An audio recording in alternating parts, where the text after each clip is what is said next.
সম্মানিত ভাইয়েরা, আমার প্রিয় হাজিরিন, বলছিলাম ধর্মীয় নিদর্শনের প্রতি অন্তরে আমাদেরকে মহাব্বত রাখতে হবে, শ্রদ্ধাবোধ রাখতে হবে। কারণ ধর্মীয় নিদর্শনের প্রতি শ্রদ্ধাবোধ রাখা অন্তরে খোদা বিধির পরিচয়। আওয়াজ দিয়ে বলেন ঠিক না বেঠি? ভাইয়েরা আমার, একটা রেসপন্সিবিলিটি, একটা দায়িত্ব দিয়ে আল্লাহ রাব্বুল আলামিন নবীকে পাঠিয়েছেন। আল্লাহ রাব্বুল আলামিন বলেছেন, ওয়াল্লাযী আরসালা রাসূলাহু বিল হুদা ওয়া দীনিল হাক্কি লিইয়ুযহিরাহু আলাদ-দীনি কুল্লিহি ওয়ালাউ কারিহাল মুশরিকুন। জোরে বলি আল্লাহু আকবার। দ্বীনে হক, সত্য বিধান দিয়ে আল্লাহ তাআলা তার নবীকে পাঠিয়েছেন।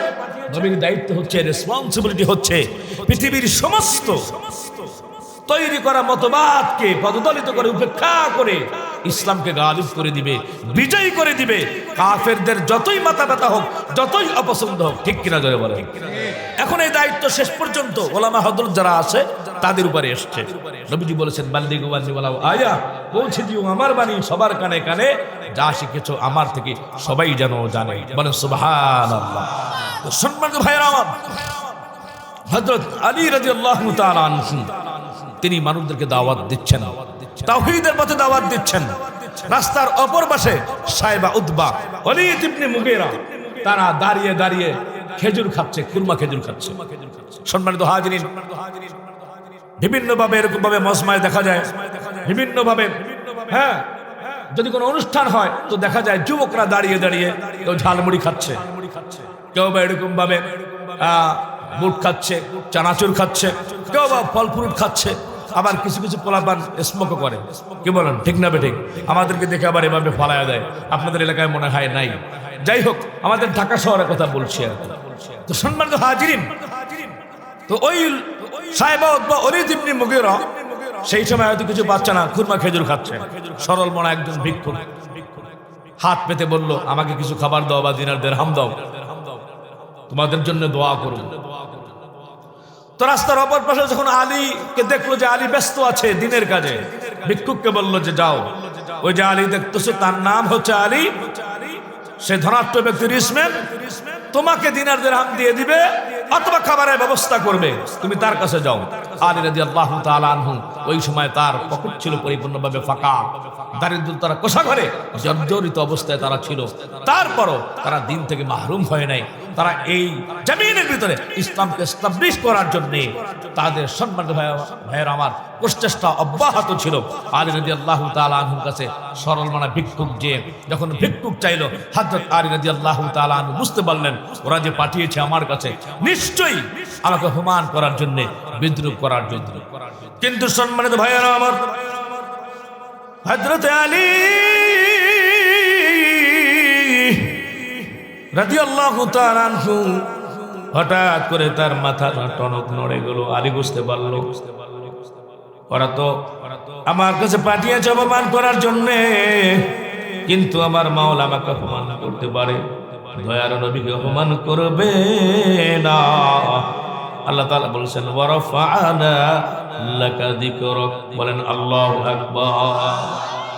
সম্মানিত ভাইয়েরা আমার, এইবার ভিক্ষুককে বলল, তোমার হাতটা আমার কাছে দাও।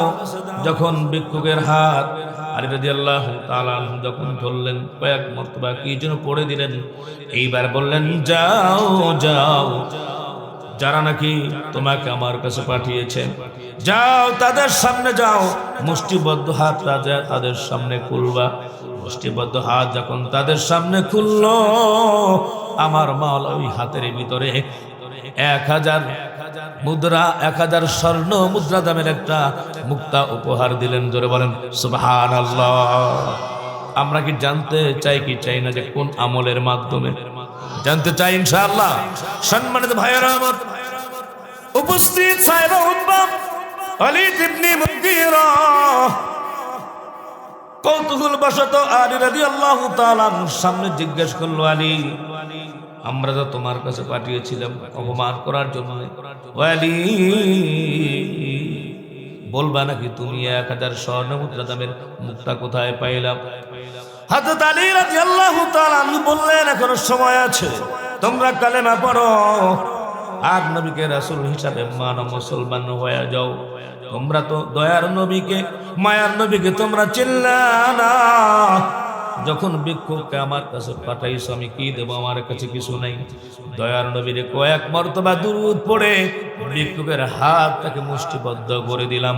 নবীজির দুরূদের ফজিলতে আর বরকতে আমার মাওলা হাতের মধ্যে 1000 স্বর্ণ মুদ্রা দামের একটা মুক্তা উপহার দিলেন। আওয়াজ দিয়া বলেন সুবহানাল্লাহ। আরো জোরে বলেন সুবহানাল্লাহ। আল্লাহু আকবার। সেই দুরূদ আমাদের পড়া লাগবে কি লাগবে না? অন্তরে আবেগ পুলত ভালোবাসা দিয়ে সকলেই নবীজির দুরূদ পড়ি। আল্লাহুম্মা সাল্লি আলা মুহাম্মাদ ওয়া আলা আলি মুহাম্মাদ كما صليت على إبراهيم وعلى آل إبراهيم إنك حميد مجيد اللهم بارك على محمد وعلى آل محمد كما باركت على إبراهيم وعلى آل إبراهيم إنك حميد مجيد أبو سلطان مدينة محبت وهي السكينة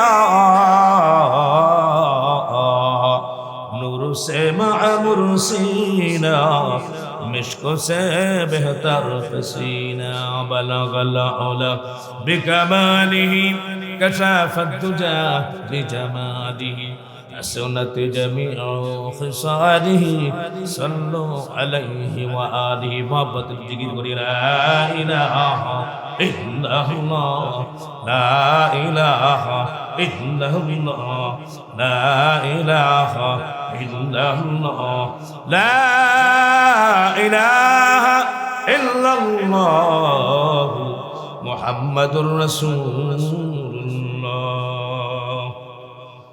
সাল্লাল্লাহু আলাইহি ওয়াসাল্লাম। আলহামদুলিল্লাহ। উপস্থিত গয়েশপুর পশ্চিম পাড়া বাইতুল মুকাদ্দাস জামে মসজিদের উন্নয়ন কল্পে ইসলামী মহাসম্মেলনের আজকে দ্বিতীয় দিন। সম্মানিত সভাপতি আলহাজ আব্দুল মতিন ভুইয়া, গয়েশপুর পশ্চিম পাড়া বাইতুল মুকাদ্দাস জামে মসজিদ। উদ্বোধক ডক্টর মঞ্জুরুল আলম কাজল, অ্যাসিস্ট্যান্ট ডাইরেক্টর সিসি ডিজিএফপি এবং প্রধান অতিথি ডক্টর ফকির রফিকুল আলম কিরণ, ডিন জাতীয় বিশ্ববিদ্যালয়। এবং আমার পূর্বে অত্যন্ত মনোমুগ্ধকর হৃদয়স্পর্শী চমকপূর্ণ বয়ান যিনি করেছেন, আমার এই শ্রদ্ধাভাজন ব্যক্তিত্ব এবং যার ইনভাইটেই আলহামদুলিল্লাহ আপনারাও আমাকে পেয়েছেন আর আমিও আপনাদেরকে পেয়েছি। শুকরিয়া আদায় করছি আল্লাহ সুবহানাহু ওয়া তাআলার দরবারে এবং হুজুরের জন্য আমি আন্তরিকভাবে দোয়া করছি এবং তার হায়াতে তৈয়বা কামনা করছি। আল্লাহ সুবহানাহু ওয়া তাআলা যেন হুজুরকে নেক হায়াত দান করেন, আমরা সকলে বলি আমিন। হুজুর হচ্ছে মুফতি আবু হুরায়রা কাশমী দামাত বারাকাতুহু মুহতামি ও শাইখুল হাদিস আল জামিয়াতুল ইসলামিয়া শামসুল উলুম হাজীবাড়ি 5 দোনা নরসিংদী সহ আরো আলোচনা করেছিলেন হযরত মাওলানা জাকারিয়া হোসেন সহ আর অনেকেই। আল্লাহ সুবহানাহু ওয়া তাআলা সকলের আলোচনা থেকে আমাদের সকলকে উপকৃত করুন, আমরা বলি আমিন। সম্মানিত ভাইয়েরা আমার, আমরা জানি আমরা শাবান মাস আমরা অতিবাহিত করছি। এই শাবান মাসের ব্যাপারে নবীজি সাল্লাল্লাহু আলাইহি ওয়াসাল্লাম বলেছেন, আল্লাহুম্মা বারিক লানা ফি রজব ওয়া শাবান ওয়া বাল্লিগনা রমাদান। আয় আল্লাহ তাআলা, রজব এবং শাবান মাসে আমাদেরকে বারাকা দান করো, এই বারাকা তুমি রমজান পর্যন্ত পৌঁছে দাও। বলেন সুবহানাল্লাহ। নবীজি বলেছেন, আহসু হিলালা শাবান লি রমাদান। নবী সাল্লাল্লাহু আলাইহি ওয়াসাল্লাম বলেছেন যে তোমরা এই শাবান মাসে তোমরা দিনগুলি গুনে গুনে রাখো। হ্যাঁ, দিনগুলি গুনে গুনে রাখার জন্য বলা হচ্ছে যে সামনে রমজান আসতেছে, আর রমজান এমন একটি মাস পাপাচার, অনাচার, অত্যাচার, কামাচার, ব্যভিচার, দুরাচার, স্বৈরাচার, সমস্ত অনাচারকে পদদলিত করে একজন মানুষকে মুমিন বানিয়ে দেয়, তার জীবনের গুনাহকে জ্বালিয়ে পুড়িয়ে ভস্ম করে দেয়, বেগুনাহ মাসুম বানিয়ে দেয়। বলেন সুবহানাল্লাহ। সেই সামনে মাহে রমজান আসতেছে। সম্মানিত ভাইয়ের আমার, আল্লাহ রাব্বুল আলামিন আমাদেরকে হায়াতে তৈয়বা দান করুন। এই রমজান মাস এরকম নবীজি বলেছেন, মান সামা রমাদানা ঈমানাও ওয়া ইহতিসাবান গুফিরা লাহু মা তাকদ্দামা মিন যামবি। ঈমান এবং ইহতিসাবের সহিত আল্লাহর সন্তুষ্টির জন্য যে রোজা রাখলো তার পিছনের গুনাহগুলি আল্লাহ তাআলা ক্ষমা করে দিবেন। বলেন সুবহানাল্লাহ। সামনে রমজান আসতেছে, যারা এরকম ভাবে সম্মানিত হাজিরিন তারাবি নামাজ পড়বে, মান কামা ঈমানাও ওয়া ইহতিসাবান এরকম ঈমান এবং ইহতিসাবের সহিত যে তারাবি নামাজ আদায় করবে, গফিরা লাহু, আল্লাহ রাব্বুল আলামিন তার গুনাহগুলি ক্ষমা করে দিবেন। মা তাকদ্দামা মিন যামবিকা, এবং অনেক হাদিসের ভিতরে বলা হয়েছে মা তাআখার, আগে এবং পরের গুনাহ। তো আমরা আলহামদুলিল্লাহ সম্মানিত ভাইয়ের আমার, যে রজব মাস চলে গিয়েছিল সেটি ছিল এরকম ভাবে সম্মানিত ভাইয়েরা আমার বপন করার মাস, আর এই শাবান মাস হচ্ছে পরিচর্যার মাস। যদি আপনি ফসল উঠাতে চান ঘরের ভিতরে, তাহলে ব্যাপকভাবে পরিচর্যা করতে হবে রমজান মাসে, যাতে বেশি করে ইবাদত করা যায়। ঠিক না বেঠিক জোরে বলেন? আল্লাহ রাব্বুল আলামিন আমাদেরকে সকলকে সামনে রমজানকে সামনে রেখে আগেই প্রচেষ্টা অব্যাহত রাখার তৌফিক দান করেন, আমরা বলি আমিন। সম্মানিত হাজিরিন, সম্মানিত উপস্থিতি, কারণ রমজান মাস এরকম যে রমজান মাস যে পাইল, এই রমজান মাসের ভিতরে লাইলাতুল কদর আছে, আছে না নাই জোরে বলেন? এটি হাজার মাস থেকে উত্তম। এই রমজান মাস এমন একটি গুরুত্বপূর্ণ মাস সম্মানিত ভাইয়েরা আমার, তার জীবনের যতগুলি গুনাহ আছে সেগুলো মাফ করার একটি মাস হচ্ছে এই মাহে রমজান। আল্লাহ পাক আমাদেরকে এই যে আমরা যে মাহে রমজান পেয়েছি সামনে, আর বিগত সময়ে যে আমরা পেয়েছি, আর সামনে যে ইনশাআল্লাহ পাবো, তো আমরা এই রমজানের পরিপূর্ণভাবে হক আদায় করবো ইনশাআল্লাহ। সম্মানিত ভাইয়েরা আমার, প্রিয় হাজিরিন, আমি আপনাদের সম্মুখে পবিত্র কুরআন মাজিদের 114 সূরার মধ্যে অন্যতম সূরা হচ্ছে সূরাতুল হুজুরাত। সূরাতুল হুজুরাত এর 13 নম্বর আয়াত তিলাওয়াত করেছি। এই সূরার মধ্যে আপনার আয়াত রয়েছে 18টি, 343টি বাক্য, 1476টি অক্ষর রয়েছে। সম্মানিত হাজিরিন, আমি আপনাদের সম্মুখে আপনাদের খেদমতে মুসলিম শরীফ থেকে 6543তম হাদিস আপনাদের সম্মুখে উপস্থাপন করেছি। আল্লাহ রাব্বুল আলামিন যদি দয়া করেন, মায়া করেন এবং ইহসান করেন, এর আলোকে ইনশাআল্লাহ আলোকপাত করার চেষ্টা করব। আল্লাহ তাআলা ধৈর্যের সহিত আমাদেরকে বসার তৌফিক দান করেন, আমরা বলি আমিন। পবিত্র কোরআন মাজিদ শোনার একটা আদব রয়েছে। আল্লাহ রাব্বুল আলামিন বলেছেন, وَإِذَا قُرِئَ الْقُرْآنُ فَاسْتَمِعُوا لَهُ وَأَنصِتُوا لَعَلَّكُمْ تُرْحَمُونَ। জোরে বলি আল্লাহু আকবার। কোরআন যদি তোমাদের সামনে উপস্থাপন করা হয়, তোমরা দিলের কান দিয়ে শুনবা। আওয়াজ দিয়ে বলেন কিসের কান? আরো জোরে বলেন কিসের কান?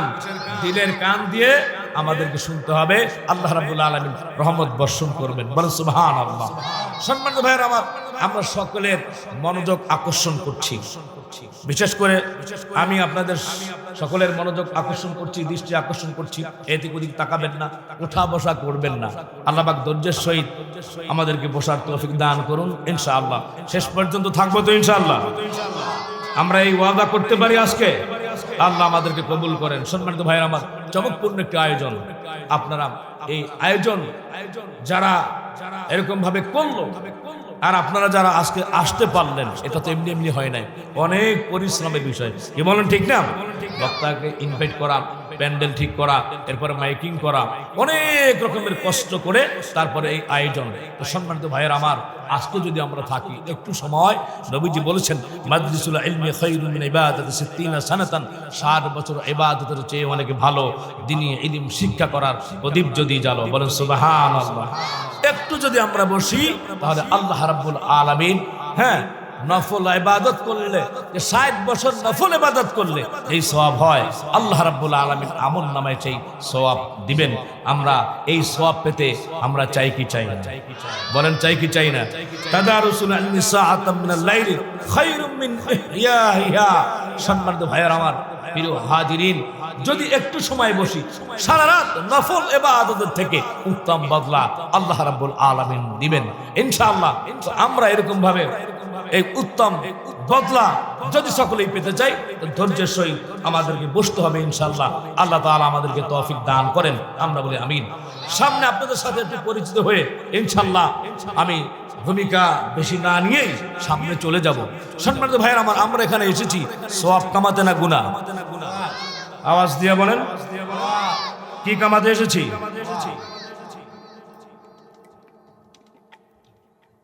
সওয়াব কামাতে এসে অন্তত পক্ষে আমরা কেউ গুনার বাগী হতে চাই না, ঠিক কিনা বলেন?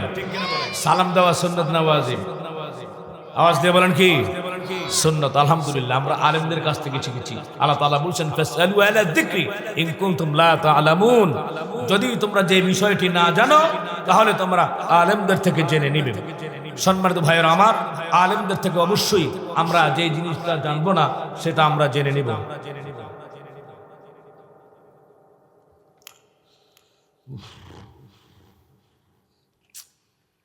বড় আফসোস, বড় আফসোস।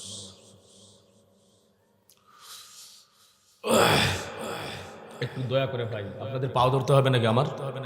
একটু আল্লাহর রাস্তায় আপনাদের পায়ে ধরি, কেউ উঠা বসা করবেন না, আশাফার দিয়ে কথা বলবেন না ভাই প্লিজ। আমাকে একটু আলোচনাটা করতে দেন ভাই। আমরা তো অনেক জায়গায় প্রোগ্রাম করে দূর দূরান্ত থেকে আসি, আমাদের খুব কষ্ট হয়। বারবার আপনাদেরকে বললাম, দৃষ্টি আকর্ষণ করলাম যে আপনারা একটু কথা বলবেন না, ফুসফাস করবেন না। যে কথাগুলি বলতেছিলাম ভাইয়েরা আমার, তাহলে আমরা এখানে কি কামাতে এসেছি? জোরে বলেন, সওয়াব কামাতে এসেছি। সওয়াব কামাতে কেউ আমরা এসে গুনার বাগী হতে চাই না। তাহলে আপনারা তো জবাব দিয়েছেন, সালাম দেওয়া হচ্ছে সুন্নাত, আর এর জবাব দেওয়া কি ওয়াজিব। নবীজি বলেছেন লা তাদখুলুনাল জান্নাতা হাত্তা তুমিনু ওয়া লা তুমিনু হাত্তা তাহাব্বু ওয়া লা আদুল্লুকুম আলা শাইইন ইযা ফাআলতুমু তাহাবাবতুম আফশুস সালামা বাইনাকুম। নবীজি বললেন ততক্ষণ পর্যন্ত তোমরা জান্নাতে প্রবেশ করতে পারবে না যতক্ষণ না তোমরা ঈমান আনয়ন না করো। ঈমান ছাড়া জান্নাতে যাওয়া যাবে? আওয়াজ দিয়ে বলেন যাবে? কোন কাফের, কোন বেঈমান, কোন মুশরিক, মুনাফিকের জন্য আল্লাহ জান্নাত বানান নাই, জান্নাত বানিয়েছেন আল্লাহ ঈমানদারদের জন্য। ঠিক কিনা জোরে বলেন? তাহলে খাঁটি ঈমান লাগবে কি লাগবে না? ঈমানদার হওয়া লাগবে কি লাগবে না? সব কিছু চলে যাক, ঈমান বিক্রি করতে আমরা রাজি। ঠিক কিনা জোরে বলেন? সম্মানিত ভাইরা আমার, তো নবীজি বললেন ঈমান বৃদ্ধি পাবে এমন একটি পন্থা কি বলবো নাকি? সাহাবা মাইন্ডা বললেন অবশ্যই বলবেন। সম্মানিত ভাইরা আমার, প্রিয় হাজিরিন, তো আল্লাহ নবী বললেন তোমরা একে অপরকে ভালোবাসো, মুহাব্বত করো। মান হাব্বালিল্লাহ ওয়া আব্বাদালিল্লাহ ওয়া আতালিল্লাহ ওয়া মানা আলিল্লাহ ফাকাদ ইস্তিকমালাল ঈমান। ভালোবাসবা আল্লাহ সন্তুষ্টির জন্য। কারো সাথে যদি এরকম ভাবে মুহাব্বত যদি সেটা বর্জন করতে হয়, সেটাও হবে আল্লাহর জন্য। ঠিক কিনা জোরে বলেন? আমাদের সকল কাজ করতে হবে একমাত্র আল্লাহ রাব্বুল আলামিন, তার সন্তুষ্টির জন্য। ঠিক কিনা জোরে বলেন? সম্মানিত ভাইয়েরা আমার, চমকপূর্ণ একটা কথা মনে বললাম। আসলে হায় হায়, বড়র গরম, টাকার গরম, পয়সার গরম, কত যে গরম আছে ভাইয়েরা আমার। আমাদের দেশে বয়সের গরমও আছে। একজন জনৈক মুরব্বী ব্যক্তি, তার বয়স হচ্ছে 95। কত বয়স? 95। তো সে চিন্তা করলো আমার বয়স যখন এখন বেশি, এরকম যে বুড়ো হয়ে যখন পুজো হয়ে যায় তখন হজের কথা মনে হয়। ঠিক কিনা জোরে বলেন? নবীজি বলেছেন আল হাজ্জুল মাবরুর লাইসা লাহু জাযাউন ইল্লাল জান্নাহ। হজ্জে মাবরুরের পুরস্কার একমাত্র জান্নাত। জোরে বলেন কি? একমাত্র জান্নাত। মান হাজ্জা লিল্লাহি ফালাম ইয়ারফাস ওয়া লাম ইয়াফসুক রাজা'a কায়াউমি ওয়ালাদাতহু উম্মু। আল্লাহ নবী বলছেন যে আল্লাহর সন্তুষ্টির জন্য ফায়সা ছাড়া, অশ্লীলতা ছাড়া যে হজ করলো, তার মা যেন তাকে এই মাত্র প্রসব করলো, অর্থাৎ বেগুনা মাসুম হয়ে যায়। আওয়াজ দিয়ে বলে সুবহানাল্লাহ।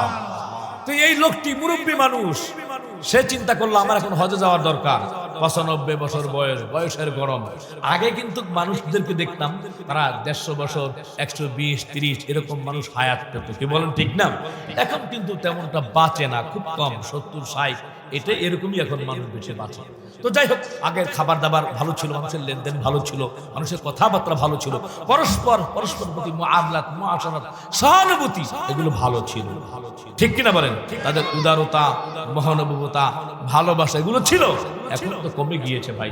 চোখের সামনে একজন মানুষ আরেকজন মানুষকে খুন করে ফেলে, হত্যা করে, তারপরও অন্য কোনো মানুষ কোনো কথা বলে না। সম্মানিত ভাইয়ের আমার, এরকম একটি অবস্থা আমাদের এই বর্তমান সময়ের ভিতরে চলমান। আওয়াজ দিয়ে বলেন ঠিক কিনা?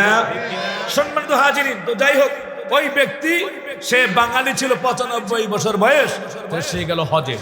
হজে যাওয়ার পরে এখন দেখলো যে আরেকজন মুরব্বী আবার সে বসে বসে কান্না করতেছে। জিজ্ঞাসা করলাম, মুরব্বী আপনার বাড়ি কোথায়? বলে মিন বাংলাদেশ। বাংলাদেশ থেকে আসছেন? বলে হ্যাঁ। এই ভাই খুব জ্বালাইতেছে ভাই। ইস রে, একবার এটা দাও, একবার এটা দাও, ওইখানে কথা বলো। সম্মানিত ভাইয়ের আমার, তো বলছিলাম তার বয়স হচ্ছে 95 বয়স, এবং দেখলো সামনে আরেকজন মুরব্বী বুড়ো মানুষ। এখন দেখে জিজ্ঞেস করতেছে কি খবর, আপনি কোন জায়গা থেকে আসছেন, বাড়ি কই? বলছে বাংলাদেশ। তো যেহেতু সৌদি আরবে সেখানে গিয়েছে হজ করার জন্য। তো দেশি মানুষ পাইলে তো খুশি। তো আপনি ভালো কথা, আপনি কাঁদতেছেন কেন, কি সমস্যা কি? আর আপনার বয়স কত? আমার তো বেশি বুড়ো মনে হচ্ছে। আমার বয়স হচ্ছে 105। এখন এই বুড়ো চিন্তা করে সর্বনাশ।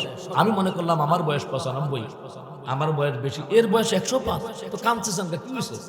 আমার বাবা আমারে মারছে। আপনার বাবা এখনো আছে? হায় হায়, চলেন তো বাবার কাছে জিজ্ঞেস করি। বাবা ছিল আরো বিরুদ্ধ। আপনি জানেন বিরুদ্ধ হলে মিজাজটা একটু গরম হয়, তাই না? আপনাদের গ্রামের মানুষ না, আমাদের ঢাকা শহরে একটু বুড়ো টুড়ো হইলে মিজাজ গরম হয়ে যায়। সামনের কাতা নিয়ে ফিরে ফিরে মারামারি।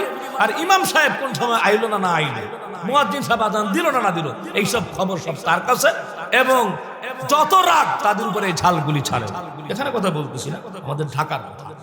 তো সম্মানিত ভাইয়ের আমার, এই মুরব্বীকে ক্যাটকেটটা মিজাজ। এই মুরব্বীকে যে জিজ্ঞেস করছে কি খবর, আপনি বৃদ্ধ ছেলেটাকে কেন মারলেন? হ্যাঁ, বুড়া আর জুয়ান কি, বৃদ্ধ আর বৃদ্ধা কি? পোলা তো পোলাই, মারবো না। ওরে বলছি ওর দাদারে পান বানায় দিতে, তো দাদারে ফান বানায় দেয় নাই, হেল দেখা মারছে। এখন মাথা চুলকে আর বলে সর্বনাশ। বলে কি, এর দাদাও এখনো বেঁচে আছে। তাহলে বড় বড় আছে না নাই? আরো জোরে বলেন আছে না নাই? সকল ক্ষমতার মালিককে, ইজ্জত দেন কে, সম্মান দেন কে? এর জন্য আল্লাহ রাব্বুল আলামিন বলেছেন, কুলিল্লাহুম্মা মালিকাল মুলকি তুতিল মুলকা মান তাশাউ ওয়া তানজিউল মুলকা মিম্মান তাশাউ ওয়া তুইজ্জু মান তাশাউ ওয়া তুযিল্লু মান তাশাউ বিয়াদিকাল খায়র ইন্নাকা আলা কুল্লি শাইইন কাদির। জোরে বলি আল্লাহু আকবার। আল্লাহ রাব্বুল আলামিন বলেন, এই পৃথিবীর ভিতরে রাজত্ব আমি দেই, আবার তার থেকে আমি ছিনে নেই। যাকে ইচ্ছা তাকে সম্মান দেই, যাকে ইচ্ছা তার থেকে আমি ইজ্জত করে নেই, বেজ্জতি করি। সমস্ত কল্যাণ একমাত্র আল্লাহ রাব্বুল আলামিনের হাতে। জোরে বলেন ঠিক না বেঠিক? কদরে কুদরত তুদারি হর সে খাকি আকুনি मुर्दारा तो जाने बख्शी जिंदरा बेजा कुनी जिसने दुनिया अजबराए मोमेना गुलजार जन्नत बराए काफिरा। सम्मानित भाइरा আমার, আমাকে আল্লাহ রাব্বুল আলামিন ইজ্জত দিয়ে সম্মান দিয়ে বানিয়েছেন। ওয়ালাকাদ কাররামনা বানি আদম। আল্লাহ পাক আমাকে সম্মানিত করেছেন। আমার কোনো বরত্ব নাই, আমার কোনো অহংকার নাই। সকল ক্ষমতার মালিক একমাত্র আল্লাহ। সব থেকে পৃথিবীর ভিতরে সবচেয়ে বড় একমাত্র আল্লাহ রাব্বুল আলামিন। যারা বলেন ঠিক না বেঠিক? সম্মানিত ভাইয়েরা আমার, তাই নবীজি বললেন, পরস্পরের প্রতি ভালোবাসা পোষণ করো, আর তোমাদের ভালোবাসা বৃদ্ধি হয়ে যাবে। একটা আমল যদি করো, তোমরা দিনে রাত্রে সর্বক্ষণ পরিচিত অপরিচিত, চেনা অচেনা, স্বামী স্ত্রীকে, স্ত্রীর স্বামীকে, ছোট বড়, বড় ছোটকে তোমরা সকলে মিলে সালাম প্রচলন করো। আল্লাহ তাআলা ঈমানকে বাড়ায় দিবেন। আওয়াজ দিয়ে বলেন সুবহানাল্লাহ। প্রথম দিলাম দুরুদের আমল, এরপর দিলাম সালামের আমল। আমি সালাম দিচ্ছি, আওয়াজটা জোরে জোরে পেতে যাচ্ছি। আসসালামু আলাইকুম ওয়া রাহমাতুল্লাহি ওয়া বারাকাতুহু। মাশাআল্লাহ মাশাআল্লাহ। ঘুম গেছে তো নাকি? ঘুম আছে নাকি? চলেন এখন ইনশাআল্লাহ সামনে বাড়াই। আর ভূমিকার দিকে গেলাম না, শয়তান যেন ধোঁকা দিয়ে বোকা না বানাতে পারে। আমার সাথে সাথে সকলে পড়েন, আউযু বিল্লাহি মিনাশ শাইতানির রাজীম, বিসমিল্লাহির রাহমানির রাহিম। ইয়া আইয়ুহান নাসু إنا خلقناكم من ذكر وأنثى وجعلناكم شعوبا وقبائل لتعارفوا إن أكرمكم عند الله أتقاكم إن الله عليم خبير. جنبني الله أكبر. الله رب العالمين বললেন, তোমরা মানবেরা সৃষ্টি এমন, এক পুরুষ আর নারী একজন, তাদের হতে আরো আমি তোমাদের বিভিন্ন জাতিতে রাখি রূপান্তরিত করে চিহ্নিত করিতে সকলের পরস্পরে আল্লাহর কাছে সব থেকে মর্যাদা বেশি তার তোমাদের মাঝে যে অধিক ফরেজগার যারা বলেন ঠিক না বেঠি। সম্মানিত ভাইয়েরা আমার প্রিয় হাজরিন, নরসিংদী এলাকার গয়েশপুরের ভাইয়েরা, পর্দার আড়ালের মা বোনেরা, আল্লাহ রাব্বুল আলামিন দেখবেন না কার 10 তলা বাড়ি, কার 20 তলা বাড়ি, কার চেহারাটা কত সুন্দর, এগুলো আমার মাওলা দেখবেন না। আল্লাহ রাব্বুল আলামিন দেখবেন আমল এবং মন। আল্লাহ রাব্বুল আলামিনের দরবারে তার দাম ইজ্জত বেশি, সম্মান বেশি। ইন্না আকরামাকুম ইনদাল্লাহ ইন্নাল্লাহা আলিমুন খাবীর। আল্লাহ রাব্বুল আলামিনের কাছে তার মর্যাদা সবথেকে বেশি, যে নাকি পরেজগার, যে নাকি মুত্তাকি, যে নাকি মুত্তাকি হবে। আল্লাহ রাব্বুল আলামিন ভাইরা আমার যদি মুত্তাকি হয়, দুনিয়াতে আল্লাহ সুবহানাহু ওয়া তাআলা পবিত্র জীবন দান করবেন, পুরুষ হোক আর সে মেয়ে হোক। আল্লাহ তাআলা কালামে মাজিদে বলছেন, মান আমিলা সালিহান মিন যাকারিন আও উনসা ওয়া হুয়া মুমিনুন ফালানহুয়ান্নাহু হায়াতান তাইয়্যিবা। পুরুষ হোক আর মহিলা হোক, যারা নাকি নেক আমল করবে, যারা নাকি ঈমান আনবে, আল্লাহ রাব্বুল আলামিন এই পৃথিবীর ভিতরে পবিত্র জীবন দান করবেন। আওয়াজ দিয়ে বলেন সুবহানাল্লাহ। সম্মানিত ভাইয়েরা আমার, সামনে রমজান, আল্লাহর সাথে আমাদের নৈকট্য লাভ করতে হবে। পৃথিবীর সবাই আমাকে চিনুক আর না চিনুক, আমার মাওলা যেন আমাকে চিনে। আওয়াজ দিয়ে বলেন ঠিক না বেঠিক। ভাইয়েরা আমার, সকলের মনোযোগ আকর্ষণ করছি চমকপূর্ণ একটি ঘটনা। আল্লামা শিহাবুদ্দিন কালাবী রাহমাতুল্লাহ আলাইহি, সম্মানিত ভাইয়েরা আমার, তার কিতাবের ভিতরে একটি ঘটনা এনেছেন। আব্দুল্লাহ ইবনে মুবারক রাহমাতুল্লাহ আলাইহি উপস্থিত মাঠে ছিলেন। মক্কা শরীফে দুর্ভিক্ষ, চারিদিকে কোনো পানি নাই, বৃষ্টি নাই। এক সময় বাংলার জমিনে যখন বৃষ্টির ছিটাফোঁটা পানি যখন পড়ে নাই, আসমান থেকে যখন বৃষ্টি বর্ষণ হয় নাই, আমরা ইস্তেসকার নামাজ পড়েছি, বৃষ্টি প্রার্থনার আমরা নামাজ পড়েছিলাম। পড়ছেন না আপনারা? পড়ছেন না? মনে আছে? উন্মুক্ত মাঠের ভিতরে গরিব বড়লোক ধনাঢ্য শিশু কিশোর সকলে মিলে নামাজ পড়তেছে, আল্লাহর কাছে মিষ্টি চায়। আল্লাহ রাব্বুল আলামিন বৃষ্টি দেয় না। আব্দুল্লাহ ইবনে মুবারক রাহমাতুল্লাহ আলাইহি তিনি দেখতেছেন আল্লাহর একজন বান্দা চেহারা বেশি ভালো না, হাতগুলি বাঁশের কঞ্চির মতো চিকন, চেহারাটা এরকম, গালগুলি ভিতরে ঢুকে গিয়েছে, কোমরের হাড্ডি দেখা যায়। এই লোকটা আল্লাহ রাব্বুল আলামিনের কাছে সিজদা দিয়ে বলতেছে, মাওলা, এই মুহূর্তে যদি তুমি বৃষ্টি বর্ষণ না করো গো, এই যে সিজদা দিলাম ও আল্লাহ, আর জীবনে কোনোদিন মাথা উঠাবো না। আব্দুল্লাহ ইবনে মুবারক দেখতেছেন, আসমানের দিকে তাকাইতেছেন, তিনি তর্জন গর্জন হচ্ছে, আমার মাওলা আসমানটাকে মেঘ দিয়ে কালো করে ফেললো। আল্লাহর বান্দা চোখের পানিগুলো ফেলে কাঁদতেছে সিজদা দিয়ে। আল্লাহ রাব্বুল আলামিন বিন্দু বিন্দু বৃষ্টি বর্ষণ করে জমিনটাকে তৃপ্ত করে দিলেন। জোরে জোরে বলেন সুবহানাল্লাহ। আল্লাহ শুকর আদায় করলো। আব্দুল্লাহ ইবনে মুবারক রাহমাতুল্লাহ আলাইহি ওই লোকটার দিকে তাকাইলেন, দেখলেন যে লোকটার চেহারা বেশি ভালো না। কোথায় যায়? এই লোকটার সাথে আমার মাওলার সাথে সম্পর্ক। জোরে বলেন সুবহানাল্লাহ। দেখতেছে গোলামের কাফেলার ভিতরে যাইতেছে, কোমরে রশি বাঁধা। এক সময় গোলাম ক্রয় বিক্রয়ের দাস একটা প্রথা ছিল, এখন কিন্তু নাই। এখন যদি আমরা কাউকে এরকম ভাবে যদি রাখতে চাই, তো মাসিক বেতনভুক্ত করে বা দৈনিক, তাই না? ঢাকা শহরে আছে সেফটি সিকিউরিটির জন্য যারা চাকরি করে, দারোয়ান আছে। আবার আপনারা দৈনন্দিন এই গ্রামে যারা আপনারা আছেন, তারা সকাল বিকাল বা 8 ঘন্টা ব্যাপী আপনারা একটা অঙ্ক ধরে তারপর তাদেরকে কাজে লাগান, কি বলেন ঠিক না? সারা জীবনের জন্য গোলামের জিন্দেগি। এখন আর এই প্রথা নাই, আগে ছিল। ওই যে কোন গোলাম তার কোমরের ভিতরে রশি লাগাইয়া টেনে টেনে নিয়ে যাচ্ছে।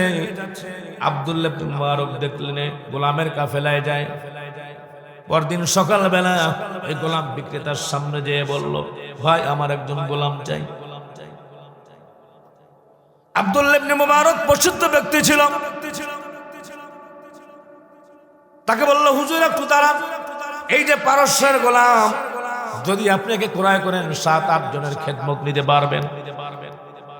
এই যে হাফসা গোলাম, শক্তি অনেক বেশি, অনেক খেদমত দিতে পারবেন। গোলাম দেখাইলো, একটা না দুইটা না, আরো আছে নাকি, আরো আছে নাকি, বলতে বলতে একটা নয় দুইটা নয়, সম্মানিত ভাইয়েরা আমার 40 জন গোলাম দেখানো হলো। আব্দুল্লাহ ইবনে মুবারকের পছন্দ হইল না। গোলাম বিক্রেতা বিরক্ত হয়ে গেল। আব্দুল্লাহ ইবনে মুবারক বলতেছে, আর কোন গোলাম আছে নাকি? গোলাম বিক্রেতা বলল, এতগুলি গোলাম দেখাইলাম, পছন্দ হইল না। হতভাগা একটা খুনখেনে গোলাম আছে, এটাকে তো আরোই পছন্দ হবে না, দেখায় লাভ কি? আব্দুল্লাহ ইবনে মুবারক বলতেছে, আমি একটু দেখতে চাই। পর্দাটা সরাইয়া দিয়ে দেখায় দিল, দেখো। আব্দুল্লাহ ইবনে মুবারক দেখতেছে, ওই আল্লাহ পাকের ওই বান্দা নিচের দিকে মাথা দিয়া তাসবিহ তাহলিল পড়তেছে। জোরে বলেন সুবহানাল্লাহ। আব্দুল্লাহ ইবনে মুবারক বলতেছে, ও দোকানদারের দাম কত? দোকানদার অবাক হয়ে গেল, কিংকর্তব্য বিমূঢ় হয়ে গেল, আশ্চর্য হয়ে গেল। এত দাম দেওয়ার অধিকারী গোলাম দেখাইলাম, পছন্দ হইল না, এরে আপনি নিবেন নাকি? বলে, হ্যাঁ আমি নিতে চাই। আর মনে মনে আব্দুল্লাহ ইবনে মুবারক বলতেছে, ও দোকানদার, তুই কিভাবে বুঝবি, কিভাবে জানবি?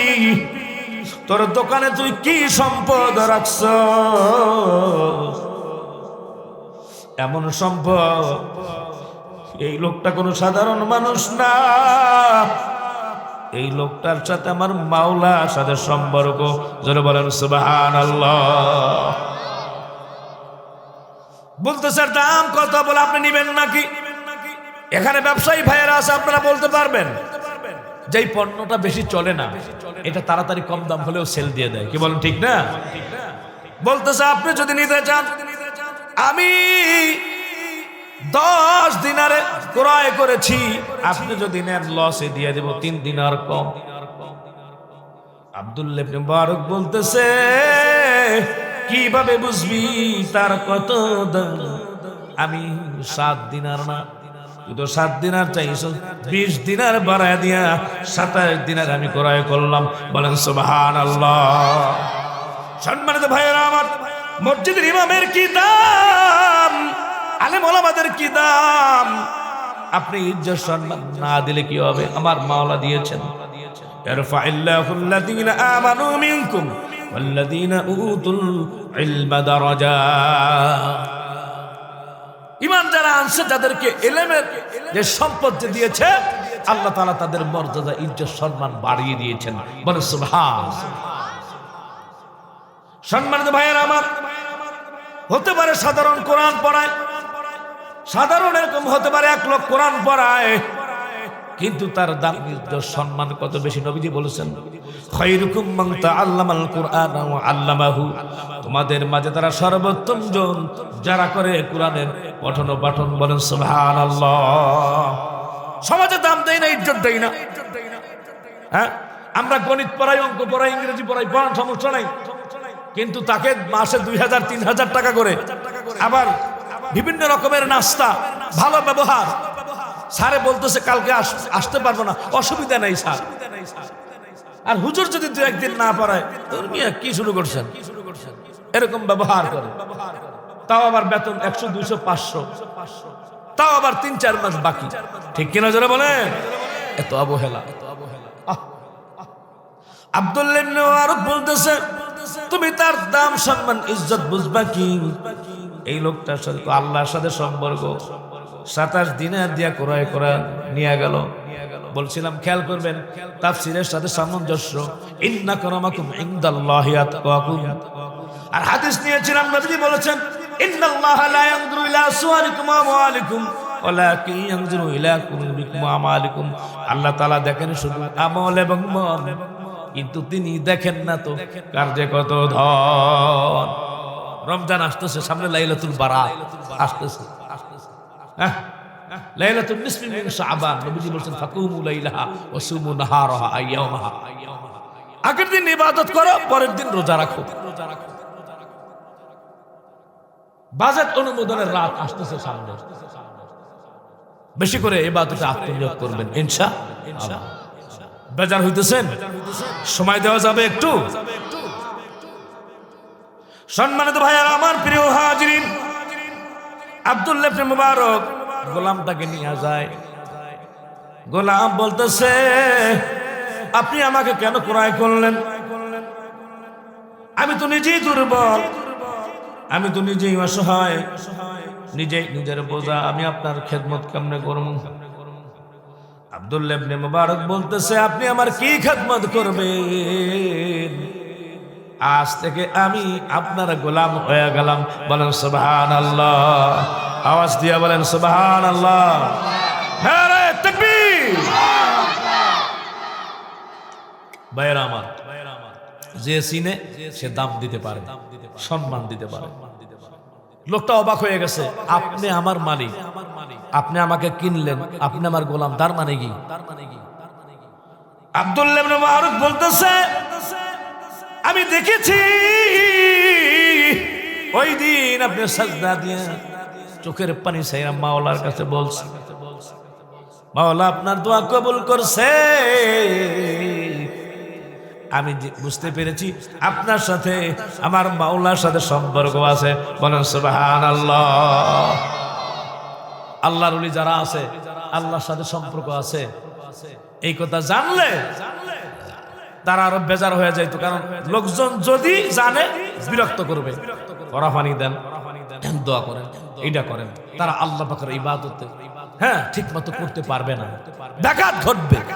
এর জন্য তারা খাস ওলি আল্লাহ যারা চাইতো না নিজেদের প্রচার প্রসার ঘটতে। আপনারাই জবাব দিবেন। আচ্ছা এই যে দেখেন তাবলীগের বিশাল বড় ইজতেমা, টেলিভিশনে বিজ্ঞাপন হয় নাকি? আপনারা বিজ্ঞাপন দেখছেন টেলিভিশনে?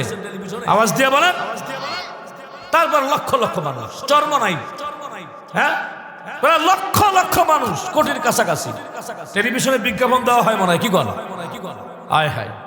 তারপরে আপনারা সার্সিনা যান, এরপরে আহলে হকদের আরো যত প্রোগ্রাম আছে উজানি বলা হয় না, অটোমেটিকলি সম্মানিত ভাইয়েরা আমার, তারা আত্মাশুদ্ধির জন্য তারা সেই জায়গায় যায় যাতে করে তাদের অন্তরকে পরিষ্কার পরিচ্ছন্ন এবং সজীব করতে পারে। ঠিক কিনা? আওয়াজ দিয়ে জোরে বলেন। সম্মানিত ভাইয়েরা আমার, আল্লাহর ওলি বলতেছে আপনি কি আমাকে আজাদ করে দিবেন নাকি? আব্দুল্লাহ ইবনে মুবারক বলল আজাদ করে দিলাম। এইবার আল্লাহর ওলি ওযু করে নামাজ আদায় করতেছে আর মাওলাকে বলতেছে ও আল্লাহ, হে মাবুদ, তোমার কাছে আমার যে ওয়াদা ছিল, চুক্তি ছিল, তুমি তোমার আমার সম্পর্কের কথা কাউকে জানাইবে না। যখন জানাইলা তোমার সাক্ষাতে আমাকে নিয়ে যাও। আল্লাহর ওলি সে সময় দুনিয়া থেকে বিদায় হয়ে গেল নামাজরত অবস্থায়। সকলে বলেন ইন্না লিল্লাহি ওয়া ইন্না ইলাইহি রাজিউন। আব্দুল্লাহ ইবনে মুবারক রাহমাতুল্লাহি আলাইহি তিনি বললেন যে আল্লাহর ওলি বিদায় হয়ে গেলেন, আমি খুব কষ্ট পাইলাম। তো ব্যস্ততার কারণে তড়িঘড়ি তাকে আমি কাফন যেটা পাইছি আমি দাফন করলাম। রাতের বেলা ঘুমের ঘরে আল্লাহ রাসূলকে স্বপ্নে দেখলাম, রাসূলের হাতে হযরত আবু বকর হাতে হাত দিয়া নবীজি হাঁটতেছেন আর আমাকে বলতেছেন ও আব্দুল্লাহ ইবনে মুবারক, তোমার কি শরম নাই? আমি বললাম ইয়া রাসূলুল্লাহ, কি ভুল করেছি বলেন। নবীজি বললেন আমার একজন খাঁটি উম্মত দুনিয়া থেকে বিদায় হয়ে গেল, মহাব্বতের উম্মত, আল্লাহ পাকের খাঁটি বান্দা। সাধারণ কাফন দিয়ে দাফন করেছো তুমি, আমার ঘুম ভেঙে গেল। পরের দিন ইয়ামিনী কাফন দিয়ে আল্লাহর ওলিকে দাফন করে দিলাম। বলেন সুবহান। সম্মানিত ভাইয়েরা আমার, তো সেই আল্লাহর সাথে আমাদের সম্পর্ক লাগবে কি লাগবে না? আওয়াজ দিয়ে বলেন লাগবে কি লাগবে না? এই আয়াতটি কেন নিলাম সম্মানিত ভাইয়ের আমার, এটি যে স্বপ্নে দেখবে সূরা হুজরাত তেলাওয়াত করতেছে, বিবাদ মীমাংসা করে দেওয়ার তৌফিক আল্লাহ তাআলা দান করবেন, বলেন সুবহানাল্লাহ। সম্মানিত ভাইয়ের আমার, সূরা হুজরাত এটা যদি লিপিবদ্ধ করে দেওয়া হয়, প্রেগন্যান্ট মহিলা যারা আছে তাদেরকে যদি এই সূরা হুজরাত লিপিবদ্ধ করে পানি যদি খাওয়ানো হয়, আল্লাহ রাব্বুল আলামিন এই সন্তানটাকে সম্মানিত ভাইয়ের আমার ওইখানে সেফটি সিকিউরিটি ভাবে এবং সুন্দরভাবে রাখবেন, কোনো অসুবিধা হবে না, বলেন সুবহানাল্লাহ। এটা যদি লিপিবদ্ধ করে রাখা হয় সম্মানিত ভাইয়ের আমার, তাহলে ঘরের ভিতরে রাখলে জিন ভূত এগুলো থেকে আলহামদুলিল্লাহ বাঁচা যাবে, হেফাজতে থাকা যাবে। এই সূরাটির নাম হচ্ছে সূরা হুজরাত। সম্মানিত ভাইয়ের আমার, এখন এই সূরা হুজরাত কেন নাজিল হয়েছে এর প্রেক্ষাপটটা আমরা একটু জেনে নেই, আস্তে আস্তে সামনে আগাবো ইনশাআল্লাহ। মক্কা বিজয়ের সময় যখন নবী করিম সাল্লাল্লাহু আলাইহি ওয়াসাল্লাম বেলাল রাদিয়াল্লাহু তাআলা আনহুকে বললেন, ও বেলাল আযান দাও। বেলালের নাম শুনছেন তো আপনারা? হ্যাঁ, আল্লাহর নবীর প্রিয় সাহাবী। নবীজি যখন মেরাজে গিয়েছিলেন, হযরত বেলাল রাদিয়াল্লাহু তাআলা আনহু পায়ের আওয়াজ শুনছিল, বলে সুবহানাল্লাহ। সম্মানিত ভাইয়েরা আমার, মক্কা বিজয়ের দিন নবী করিম সাল্লাল্লাহু আলাইহি ওয়াসাল্লাম বেলালকে বললেন, বেলাল আযান দাও। বেলাল রাদিয়াল্লাহু তাআলা যখন কাবা শরীফের ছাদে যখন উঠে আযান দেওয়া শুরু করলো, আল্লাহু আকবার আল্লাহু আকবার, যখন আযান দিচ্ছে, হয়তো বা এরকম কণ্ঠ ছিল না, বা যেমন কণ্ঠ ছিল আল্লাহ পাকের কাছে খুব প্রিয় ছিল বেলালের আযান, সুবহানাল্লাহ। বেলাল যখন আযান দেয়, সম্মানিত ভাইয়েরা আমার, উবাদ ইবনে ওসাইদ বলতেছে, আমার বাবা আগেই দুনিয়া থেকে বিদায় হয়ে গিয়েছে, না হলে এই অবস্থা দেখতে পেত। জোরে বলেন নাউজুবিল্লাহ। আমার বাবা মারা গেছে, না হলে তার এই অবস্থা দেখতে হইতো। মানে বেলালকে তুচ্ছ করলো, একটা গোলাম আযান দিত। সম্মানিত ভাইয়েরা আমার, হারেস ইবনে হিশাম আবু জাহেলের ভাই, সে বলতেছে মুহাম্মদ কালো কাউয়ারে পাইলো আযান দেওয়ার জন্য, আর কোন লোক পাইল না, বলেন নাউজুবিল্লাহ। সুহাইল ইবনে আমর বলতেছে, আল্লাহ এই অবস্থা পরিবর্তন করে দাও। আবু সুফিয়ান বলতেছে, আমি কিছুই বললাম না, কারণ আমি জানি উল্টা পাল্টা কিছু কইলে আল্লাহ রাব্বুল আলামিন জিবরাইলের মাধ্যমে আল্লাহর নবীকে জানায় দিবেন। ঠিকই হযরত জিবরাইল এসেছে, জিবরাইল এসে আল্লাহর নবীকে বললেন যে, প্রিয় হাবিব, আপনার এই যে সাহাবী বেলাল, এর ব্যাপারে এই লোকগুলি এই প্রপাগান্ডা ছড়িয়েছে। আল্লাহ নবী জিজ্ঞেস করলেন, এগুলো বলেছো? বলে হ্যাঁ। তখনই এই আয়াত নাজিল হয়, 13 নম্বর আয়াত। আল্লাহ তাআলা বলছেন, হ্যাঁ, যে হযরত আদম এবং হাওয়া আলাইহিস সালাম থেকে তোমাদেরকে সৃষ্টি করা হয়েছে, বিভিন্ন গোত্রে বিভিন্ন জাতিতে। তো আল্লাহর কাছে সবথেকে দাম বেশি যে নাকি তোমাদের মধ্যে অধিক ফরেজগার। আওয়াজ দিয়ে বলেন সুবহানাল্লাহ। সম্মানিত ভাইয়েরা আমার, প্রিয় হাজিরিন, নবী করিম সাল্লাল্লাহু আলাইহি ওয়াসাল্লামের সামনে যখন আল্লাহর নবী মানুষদেরকে যখন দাওয়াত দিচ্ছেন ইসলামের জন্য, কোরআনের জন্য, স্রষ্টার সাথে সৃষ্টির যখন সম্পর্ক ছিল না, নবীজি যখন দাওয়াত দিচ্ছেন, কালেমার দাওয়াত দিচ্ছেন, কালেমার দাওয়াত দিতে যাইয়া আপনারা জানেন উহুদের ময়দানে নবীজি রক্তাক্ত হয়েছে, দান দান শহীদ করেছেন। তায়েফের ময়দানে রক্ত ঝরিয়েছে নবীজি। নবী করিম সাল্লাল্লাহু আলাইহি ওয়াসাল্লাম যখন দাওয়াত দেন, ওয়াইনা ইবনে হুসাইন ফাজারি আর যত মক্কার কুফার লিডার সাহেবা উতবা আল্লাহর নবীকে বলল, ইয়া রাসূলুল্লাহ, ইয়া হাবিবাল্লাহ, আপনার পাশে যে আপনার লোকগুলি থাকে এদের গায়ের মধ্যে কাদার গন্ধ হয়, চেহারা সুরাত বেশি ভালো না, জামা কাপড় বেশি ভালো না, এদেরকে আপনি সরাইয়া দেন। যদি আমরা আপনার সাথে যদি থাকি তাহলে আপনার ইজ্জত বাড়বে, সম্মান বাড়বে। হায় হায়, আল্লাহ নবী তো সেটা চান না। আল্লাহ নবী যদি চাইতেন উহুদ পাহাড়টাকে সোনা বানায় দিতেন আল্লাহ, এবার আল্লাহ পারতেন না? বিলাসবহুল জীবন যাপন করতে পারতেন, তাহলে আজকের ধনাঢ্য ব্যক্তি যারা আছে এরা বলতো তোরা যারা ফকিন্নি সুকিন্নি যারা আছে তোরা যা, আল্লাহ তো করে ভালোবাসে না, নবীও ভালোবাসে না, আমরাই ঠিক আছে। অথচ নবীজি বলছেন আল্লাহুম্মা হিনি মিসকিনান ওয়া আমিতনি মিসকিনান ওয়াহশুরনি ফি যুমরাতিল মাসাকিন। আওয়াজ দিয়ে বলে সুবহানাল্লাহ। নবীজি বললেন ও আল্লাহ, আমাকে সারা জীবন গরিব অবস্থায় রাখো, বলে সুবহানাল্লাহ। আল্লাহ গরিব অবস্থায় আমাকে মৃত্যু দিও, বলে সুবহানাল্লাহ। আয় আল্লাহ, গরিবদের সাথে আমার হাসর দিও, বলে সুবহানাল্লাহ। শুধু গরিব হলে হবে না, ইন্না আক্রামাকুম ইনদাল্লাহি আতকাকুম। তাফসীর খেয়াল করবেন, শুধু গরিব হলে হবে না, মুত্তাকি লাগবে।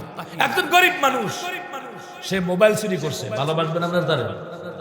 একজন গরিব মানুষ এক মহিলার ব্যাগ লয়ে টান দিছে, দৌড় দিছে, তারে ভালোবাসবেন আপনারা? পিডানি মাই একটাও তো মনে হয় নিচে পড়বে না, কি বলেন ঠিক না বেটি? মোবাইল যার চুরি হয় না ওই সময় কোন এক সময় চুরি করছে, চুরি হয়েছিল কোথায় যায়, ওই সকল রাগ তার উপর সারবে, ঠিক কিনা জোরে বলেন? গরিব হলে হবে না, দিনদার ইমানদার মুত্তাকি গরিব লাগবে। 5 ওয়াক্ত নামাজ পড়তে হবে, বিবিকে পর্দায় রাখা লাগবে, কোরআন পড়তে হবে, প্রতিবেশীদের হক আদায় করতে হবে, পিতামাতাকে ভালোবাসতে হবে, কোরআনের হক আদায় করতে হবে, নবীজির সুন্নাহর হক আদায় করতে হবে, হাদিসের হকগুলি আদায় করতে হবে, হকুল আব্দ বান্দার হকগুলি আদায় করতে হবে। যদি সেরকম ভাবে পূর্ণাঙ্গ ইমানদার হয়, মুত্তাকি হয়, তার দাম গরিব হলেও আল্লাহর কাছে অনেক বেশি, ঠিক কিনা জোরে বলেন? তাহলে গরিব হতে হলে মুত্তাকি গরিব লাগবে। চোর, গুন্ডা, বদমাইশ এরকম এগুলো যদি গরিব হয় তাহলে তো দুনিয়াও শেষ, আখিরাতও শেষ, ঠিক কিনা জোরে বলেন? দুনিয়ায় কিছু পাবে না, আখিরাতেও কিছু পাবে না। তাহলে আজকে আপনারা সবক নিয়ে যাবেন, আল্লাহর নৈকট্য লাভ করতে হবে। নৈকট্য লাভ করতে হলে টাকা লাগে না, পয়সা লাগে না, অর্থ লাগে না, আমল এবং মন লাগে। বুখারী শরীফ থেকে হাদিস যে শুনাইছিলাম আপনাদেরকে, 6543 নম্বর হাদিস, যে আল্লাহ তাআলা দেখেন শুধু আমল এবং মন, কিন্তু তিনি দেখেন না তো কার্যে কত। ঠিক কিনা জোরে বলেন? একটু জিকির করি, লা ইলাহা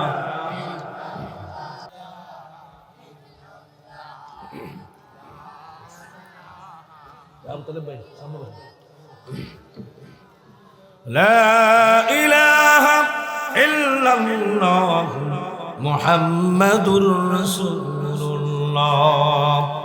সম্মানিত ভাইয়েরা, যখন নবীজিকে ডাক দিয়া যখন এই সব লোকগুলি বলল, আপনার যারা সাহাবী আছেন এরা গরিব, খেতে পায় না, গায়ের থেকে দুর্গন্ধ আসে, গন্ধ আসে, মাটির গন্ধ আসে, পোশাক নাই, এদেরকে সরায়া দেন। কিন্তু আল্লাহ রাব্বুল আলামিন চান নাই। আল্লাহ রাব্বুল আলামিন সূরা কাফের 28 নম্বর আয়াত আল্লাহ রাব্বুল আলামিন নাজিল করলেন, ওয়াসবির নাফসাকা মা'আল্লাযীনা ইয়াদউনা রাব্বাহুম বিল গাদাতি ওয়াল আশি ইউরিদুনা ওয়াজহাহু يريدون وجهه ولا تعد عيناك عنهم تريد زينة الحياة الدنيا ولا تطع من أغفلنا قلبه عن ذكرنا واتبع هواه وكان أمره فرطا. جرب الله أكبر. আল্লাহ তাআলা বলছেন ওয়াসবিরি নাফসাকা মা আল্লাযিনা, হে নবী আপনি তাদের সঙ্গে থাকেন। কাদের সঙ্গে? ইয়াদউনা রাব্বাহুম বিল গাদাতি ওয়াল আশি ইউরিদুনা ওয়াজহা, আল্লাহর সন্তুষ্টির জন্য দিন রাত যারা ইবাদত করে আল্লাহর, যারা বলেন কার ইবাদত করে আল্লাহ। ওয়ালা তা'দু আইনাকা আনহুম তুরিদু জিনাতাল হায়াতাদ দুনিয়া, তুরিদু জিনাতাল হায়াতাদ দুনিয়া। আল্লাহ তাআলা নিজেই বলছেন যে ও নবী, যারা পৃথিবীর ঝাঁকজমক বিলাসবহুল জীবন যাপন করে তাদের চাকচিক্য দেখা আপনি আমার যে গরিব সাহাবী আছে তাদের থেকে মুখ ফিরিয়ে নিয়েন না। তাহলে কি বুঝলাম? চাকচিক্য, টাকা পয়সা এগুলো আল্লাহ দেখেন না আমল এবং মন দেখেন? যেটা বলেন কি দেখেন? আল্লাহ তাআলা দেখেন শুধু আমল এবং মন, কিন্তু তিনি দেখেন না তো কার যে কত ধন। এগুলো আল্লাহ তাআলা দেখবেন না। 700 সাহাবী ছিল, আল্লাহর নবী খুশি হয়ে গেলেন। নবী করিম সাল্লাল্লাহু আলাইহি ওয়াসাল্লাম বললেন, ও সাহাবীরা এদিকে আসো, তোমাদের পক্ষে আয়াত নাজিল হয়েছে। ওই যে চাকচিক্য যারা আছে, যারা আল্লাহ পাকের ইবাদত করে না, যতই ধনাঢ্য হোক, যতই বড় লোক হোক, আল্লাহ রাব্বুল আলামিন তাদের সঙ্গ ত্যাগ করার জন্য আমাকে বলেছেন, তোমাদের সাথে থাকার জন্য বলেছেন। বলেন, জোরে বলেন সুবহানাল্লাহ, আওয়াজ দিয়ে বলেন সুবহানাল্লাহ। তাহলে আমরা জানলাম, সম্মানিত ভাইয়েরা আমার, ইন্না আকরামাকুম ইনদাল্লাহি আতকাকুম, যে আল্লাহ রাব্বুল আলামিন তাকেই ভালোবাসেন, আল্লাহর কাছে মর্যাদা সবচেয়ে বেশি তার, তোমাদের মাঝে যে অধিক পরেজগার। বলেন সুবহানাল্লাহ। সম্মানিত ভাইয়েরা আমার, সকলের মনোযোগ আকর্ষণ করছি, দৃষ্টি আকর্ষণ করছি চমকপূর্ণ একটি ঘটনা। এই আয়াতের রেফারেন্সে একজন সাহাবী হযরত সাঈদ বিন আমির আল জুমাহি রাদিয়াল্লাহু তাআলা আনহু, তার ঘটনাটি আপনাদের সামনে উপস্থাপন করব। খুবই হৃদয় বিদারক ঘটনা। আল্লাহ পাক ধৈর্যের সহিত শোনার তৌফিক দান করেন। এরপরে ইনশাআল্লাহ আজকে এই 2 দিন মাহফিলের বিদায় মোনাজাত দিয়ে তারপর আমরা বিদায় নিব। আল্লাহ পাক সেই পর্যন্ত আল্লাহ সুবহানাহু ওয়া তাআলা আমাদেরকে থাকার তৌফিক দান করেন, যাতে করে আমরা ধৈর্যের সহিত থাকতে পারি ইনশাআল্লাহ। ভাইয়েরা আমার, সম্মানিত হাজিরিন, হযরত সাঈদ বিন আমির আল জুমাহি রাদিয়াল্লাহু তাআলা আনহু, তিনি তার নিজের জান মাল সব কিছুর বিনিময়ে জান্নাত ক্রয় করেছেন। বলেন সুবহানাল্লাহ। তাহলে আমরা কি জান্নাত ক্রয় করতে চাই কি চাই না? প্রথম আপনারা সবক নিলেন যে আল্লাহর নৈকট্য লাভ করতে হবে। দ্বিতীয় সবক হচ্ছে যে আল্লাহর সাথে সম্পর্ক করতে হবে, আর সম্পর্ক করার জন্য টাকা পয়সা কিছু লাগে না, আমল এবং মন লাগে, মুত্তাকি হওয়া লাগে। ঠিক কিনা জোরে বলেন। আর সামনে রমজান, রমজান এসছে কিসের জন্য? ইয়া আইয়ুহাল্লাযীনা আমানু কুতিবা আলাইকুমুস সিয়াম কামা কুতিবা আলাল্লাযীনা মিন ক্বাবলিকুম লাআল্লাকুম তাত্তাকুন। রোজা তোমাদের জন্য ফরজ করা হয়েছে, পূর্ববর্তীর জন্য ফরজ করা হয়েছিল, যেন তোমরা মুত্তাকি হতে পারো। জোরে বলেন, কি হতে পারো? আওয়াজ দিয়ে বলেন, কি হতে পারো? মুত্তাকি হতে পারো। মুত্তাকি হলে আল্লাহ রাব্বুল আলামিন জান্নাত দিবেন ইনশাআল্লাহ। আর সামনে তো রোজা, রোজার ব্যাপারে আল্লাহ তাআলা হাদিসে কুদসিতে বলছেন, আস-সাওমু লি ওয়া আনা আজজি বি, রোজা হচ্ছে আমার জন্য, অহংকার নাই তাতে, এর প্রতিদান আমি দেব সদা নিজের হাতে। বলেন সুবহানাল্লাহ। সম্মানিত ভাইরা আমার, সাঈদ বিন আমির আল জুমাহি রাদিয়াল্লাহু তাআলা আনহু, তিনি নিজের জীবন এবং সম্পদ এবং টাকা পয়সার বিনিময়ে জান্নাত ক্রয় করেছিলেন। আমার মাওলা বলছেন, ইন্নাল্লাহ আশতারা মিনাল মুমিনিনা আনফুসাহুম ওয়া আমওয়ালাহুম বিআন্না লাহুমুল জান্নাহ। আল্লাহ রাব্বুল আলামিন জান এবং মাল ক্রয় করে নিয়েছেন জান্নাতের বিনিময়ে। ভাইরা আমার, হযরত সাঈদ বিন আমির আল জুমাহি এত ধনাঢ্য ব্যক্তি ছিল। তৎকালীন সময়ের ভিতরে ধনাঢ্য ব্যক্তি যারা ছিল, সাফওয়ান ইবনে উমাইয়া, আবু সুফিয়ান সহ বড় বড় যারা লিডার ছিল, সেই মাপের একজন লিডার ছিল হযরত সাঈদ বিন আমির আল জুমাহি রাদিয়াল্লাহু তাআলা আনহু। তাকে বলা হলো, সাঈদ, তুমি তানঈমের মাঠের ভিতরে আসো, সেখানে তুমি এক খেলা দেখবা। তানঈমের মাঠের ভিতরে ভাইয়ের আমার, বদরের যুদ্ধের পরে নবীজি প্রিয় একজন সাহাবী হযরত খুবাইব বিন আদি রাদিয়াল্লাহু তাআলা আনহু তাকে গ্রেফতার করা হলো। উপস্থিত কিশোর কিশোরী, বৃদ্ধ বৃদ্ধা, ছোট বড় সকলে খুবাইব বিন আদি রাদিয়াল্লাহু তাআলা আনহু দেখতেছেন তার কোমরের ভিতরে রশি বাঁধা, হাত দুটি বাঁধা, টেনে হেসড়ে হেসড়ে তাকে তানঈমের প্রান্তরে আনা হচ্ছে। কেউ এরকম বিদ্রুপ করে, ঠাট্টা করে, বকা দেয়, গালাগালি করে, কেউ ঢিল মারে। হযরত খুবাইব বিন আদি রাদিয়াল্লাহু তাআলা আনহু চুপচাপ দাঁড়িয়ে আছেন। তার জন্য বিভিন্ন রকমের শাস্তি রেডি হয়ে গেছে, তাকে শুলে চড়ানো হবে।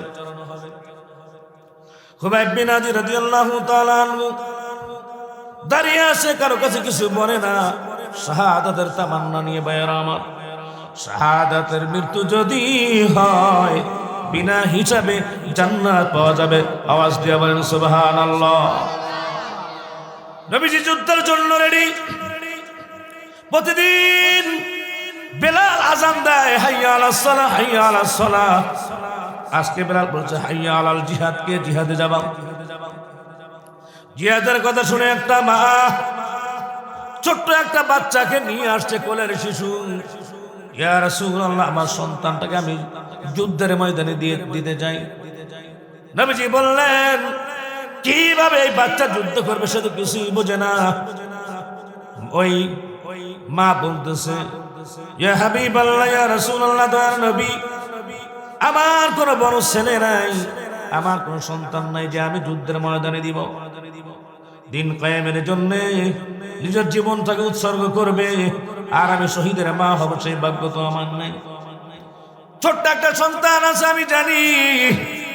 এ হাবিবাল্লাহ, যুদ্ধের ময়দানে ডালের প্রয়োজন হয় শত্রুপক্ষের তীর প্রতিহত করার জন্য।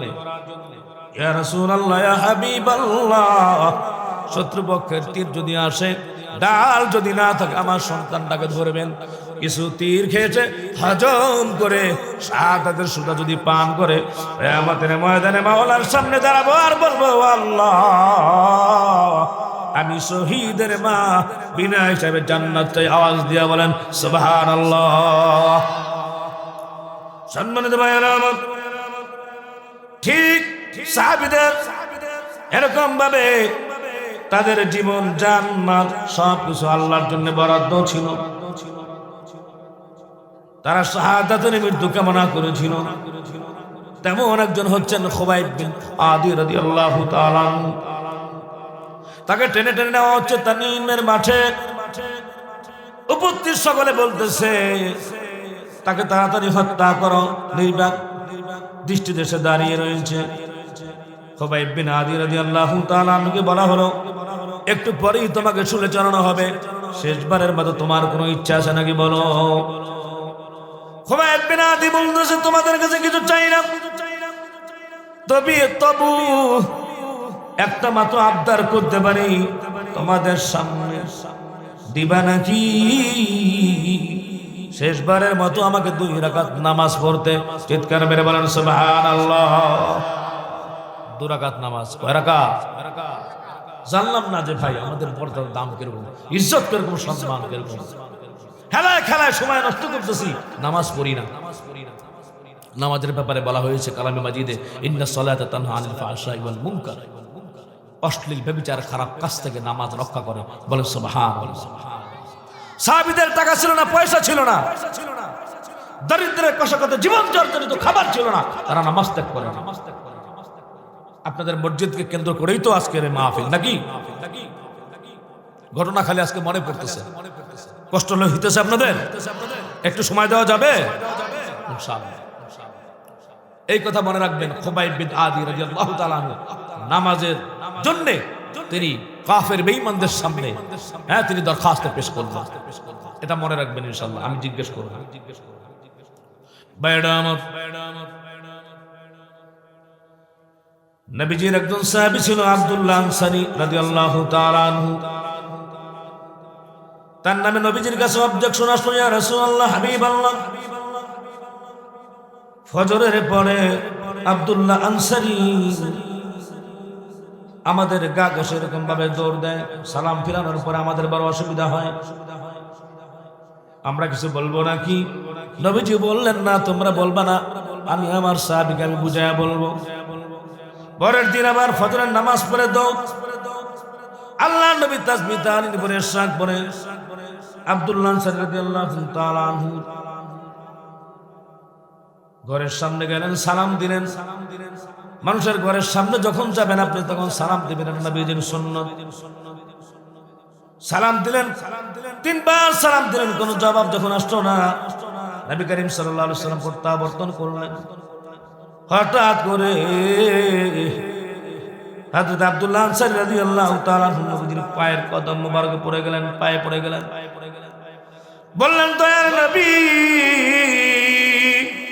ক্ষমা করে দেন, আপনি যদি না মাফ করেন গো, উপায় নাই। নবীজি বেজার হয়েন না, এমন একটা অবস্থার মধ্যে ছিলাম নবী, আমি আপনার সালামের জবাব দিতে পারি নাই, আসতে পারি নাই। নবীজি বললেন কি হয়েছে বলো। ইয়া রাসূলুল্লাহ, আপনি তো জানেন আমার সম্পদের অভাব ছিল না। ইসলাম গ্রহণ করার পরে সকলে আমাকে বয়কট করেছে, এর জন্য আমি আজকে একা, খাবার নাই কয়েকদিন ধরে, তাতে কোনো অসুবিধা নাই। আপনার পিছনে নামাজ না পড়লে আমার ভালো লাগে না। বলেন সুবহানাল্লাহ। সাহাবীরা নবীজি না দেখলে ভালো লাগতো না। সাওবান রাদিয়াল্লাহু তাআলা তাকায় রয়েছেন আল্লাহর নবীর দিকে মলিন ভাবে। নবীজি বলছেন কি খবর সাওবান, এমনি তাকায় রইছো কেন? ইয়া রাসূলুল্লাহ, আমি জানি জান্নাতে গেলে আপনি ভিভিআইপি জান্নাত পাবেন, তো দুনিয়াতে আপনার না দেখে ভালো লাগে না, ওই জায়গায় দেখলে কিভাবে থাকবো? নবীজি আয়াত নাযিল করে দিয়েছেন আল্লাহ, ওয়া মান ইউতি'িল্লাহা ওয়ার রাসূল ফাউলাইকা মা'আল্লাযীনা আ'আমাল্লাহু আলাইহিম মিনান নাবিয়্যিনা ওয়াস-সিদ্দীকিনা ওয়াশ-শুহাদা'i ওয়াস-সালিহিন ওয়া হাসুনা উলাইকা রাফীকা। বলি আল্লাহু আকবার। ঘুমাইতেছে নাকি? ঘুমাইতেছে? কারা কারা ঘুমান? হাত জাগান তো। ঘুমান না কেউ? আলহামদুলিল্লাহ। শুনেন কি অবস্থা। আল্লাহর নবী বললেন কি হয়েছে বলো। আব্দুল্লাহ আনসারী রাদিয়াল্লাহু তাআলা আনহু বললেন, দয়ার নবী, এমন একটা অবস্থার মধ্যে ছিলাম, সালামের জবাব দিতে পারি নাই। নবী নামাজ পড়ে আসার পরে আমি ঘরে শাকের নামাজ পড়লাম, কিন্তু আমি আমার স্ত্রী দুইজনের একটা মাত্র কোন রকম দোপাট্টা, আমার কোনো কাপড় নাই, ঘরের ভিতরে গর্ত করেছি। আমি ইশরাকের নামাজ আদায় করলাম। ইশরাকের নামাজ আদায় করার পরে ইয়া রাসূলুল্লাহ, গর্তের ভিতরে আমি বস্ত্রহীন ঢুকে গিয়েছি, মানে ন্যাংটা, শরীরে কাপড় নাই। আমার স্ত্রী নামাজ আদায় করছিল। নবীজি আপনি আমার ঘর সামনে এসে সালাম দিয়েছেন, ডাকছেন। বস্ত্রহীন অবস্থায় ছিলাম, কলিজাটা ফেটে গেছে, এর জন্য জবাব দিতে পারি নাই। কি বুঝলেন আপনি? সাহাবীদের কাপড় ছিল না। আহা, স্বামী স্ত্রী দুইজনের মধ্যে একটা কাপড়, তারপর তাদের নামাজ বাদ যায় না। আর আমরা ইশরাকের নামাজ পড়তে পারি না। ইশরাকের নামাজ পড়বেন, আল্লাহ রাব্বুল আলামিন আমল নামায় একটা কবুল হজ, কবুল উমরার সওয়াব দিয়ে দিবেন। বলেন সুবহানাল্লাহ। মাগরিবের নামাজে পরে 6 রাকাত আওয়াবিন পড়বেন, 12 বছর নফল ইবাদত করার থেকে বেশি সওয়াব আল্লাহ আমল নামায় দিয়ে দিবেন। বলেন সুবহানাল্লাহ। পিতা মাতা যার আছে চেহারার দিকে তাকাইবেন, এরকম করে 100 বার তাকাইবেন, তাদেরকে হাসাবেন, তাদেরকে মুহাব্বত করবেন, যতবার তাকাইবেন কবুল হজের সওয়াব আল্লাহ আমল নামায় দিয়ে দিবেন। বলেন সুবহানাল্লাহ। আর জোরে কর না সুবহানাল্লাহ। সম্মানিত ভাইয়েরা আমার, তাহলে নামাজ সারা যাবে? জোরে বলেন সারা যাবে? আর একটা ঘটনা মনে পড়ছে। হযরত জিবরাইল আলাইহিস সালাম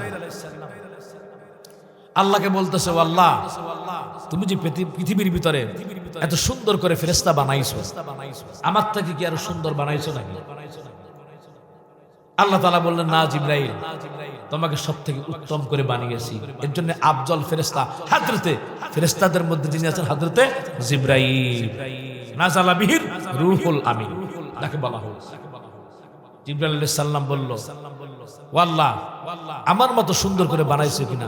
আল্লাহ তাআলা বলছেন, না, তোমাকে সুন্দর করে বানাইছি। জিবরাইল আলাইহিস সালাম 2 রাকাত নামাজ আদায় করলেন। আওয়াজ দিয়ে বলেন কয় রাকাত? সবাই বলেন কয় রাকাত? প্রথম রাকাতে 20,000 বছর। কত বছর? দ্বিতীয় রাকাতে 20,000 বছর। কত হইল? আওয়াজ দিয়ে বলেন কত?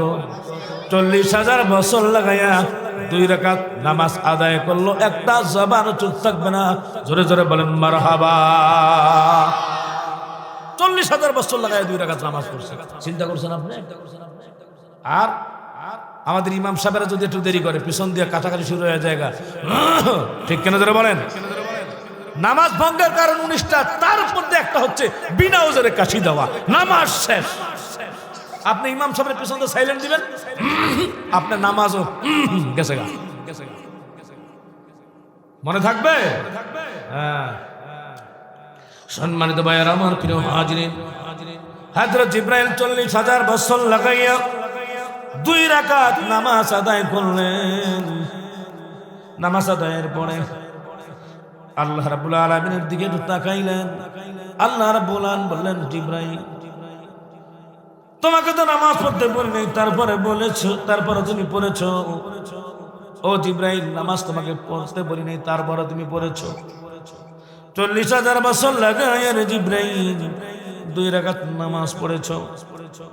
জানো নাকি আমার হাবিব রাহমাতুল লিল আলামিন তার উম্মতরা 2 রাকাত নামাজ পড়বে, বেশি সময় লাগবে না, 4 থেকে 5 মিনিট বা 10 মিনিট।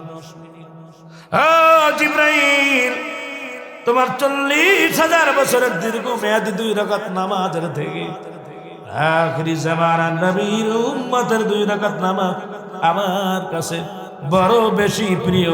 জোরে জোরে বলেন সুবহানাল্লাহ, আওয়াজ দিয়ে বলেন সুবহানাল্লাহ, নারে তাকবীর। কি বুঝলেন? দাম বুঝলাম না। সমস্ত ফেরেশতা দিয়া তা করে দিয়া বাবা আদমকে সেজদা করাইছে না? কি মর্যাদা, কি মর্যাদা, চিনলাম না। হযরত জিবরাইল বলেন সুবহানাল্লাহ, তোমার প্রিয় হাবিবের উম্মতদেরকে কি পুরস্কার দিবা? আল্লাহ বললেন জান্নাত পুরস্কার দিব। জিবরাইল বলেন ও আল্লাহ, আমি একটু তাদের পুরস্কারের জায়গায় স্পটটা একটু ঘুরে দেখতে চাই। আল্লাহ বললেন যাও। ঘুরতেছে 1 বছর নয়, 2 বছর নয়, ঘুরতেছে। জিবরাইলের ডানা হইল 600। যারা বলেন কয়শো? আওয়াজ দিয়ে বলেন কয়শো? 2টা ডানার পাওয়ার এরকম। একবার উড়াল দিলে 3000 বছরের রাস্তা অতিক্রম করতে পারে। আওয়াজ দিয়ে বলেন না সুবহানাল্লাহ। 2টা ডানায় একবার উড়াল দিয়ে ধাক্কা দিলে কত হাজার বছর? কয় টাকা নিয়ে যেতে হবে তো? কয় হাজার? 3000 বছর। জিবরাইল উঠতেছে, সময় শেষ হচ্ছে, জায়গা শেষ হচ্ছে না। আল্লাহ তাআলা বললেন কেমন দেখলাম? বলছে আল্লাহ 4 ভাগের 3 ভাগ অথবা হয়তো অর্ধেক হয়ে গেছে। আল্লাহ তাআলা বললেন না জিবরাইল,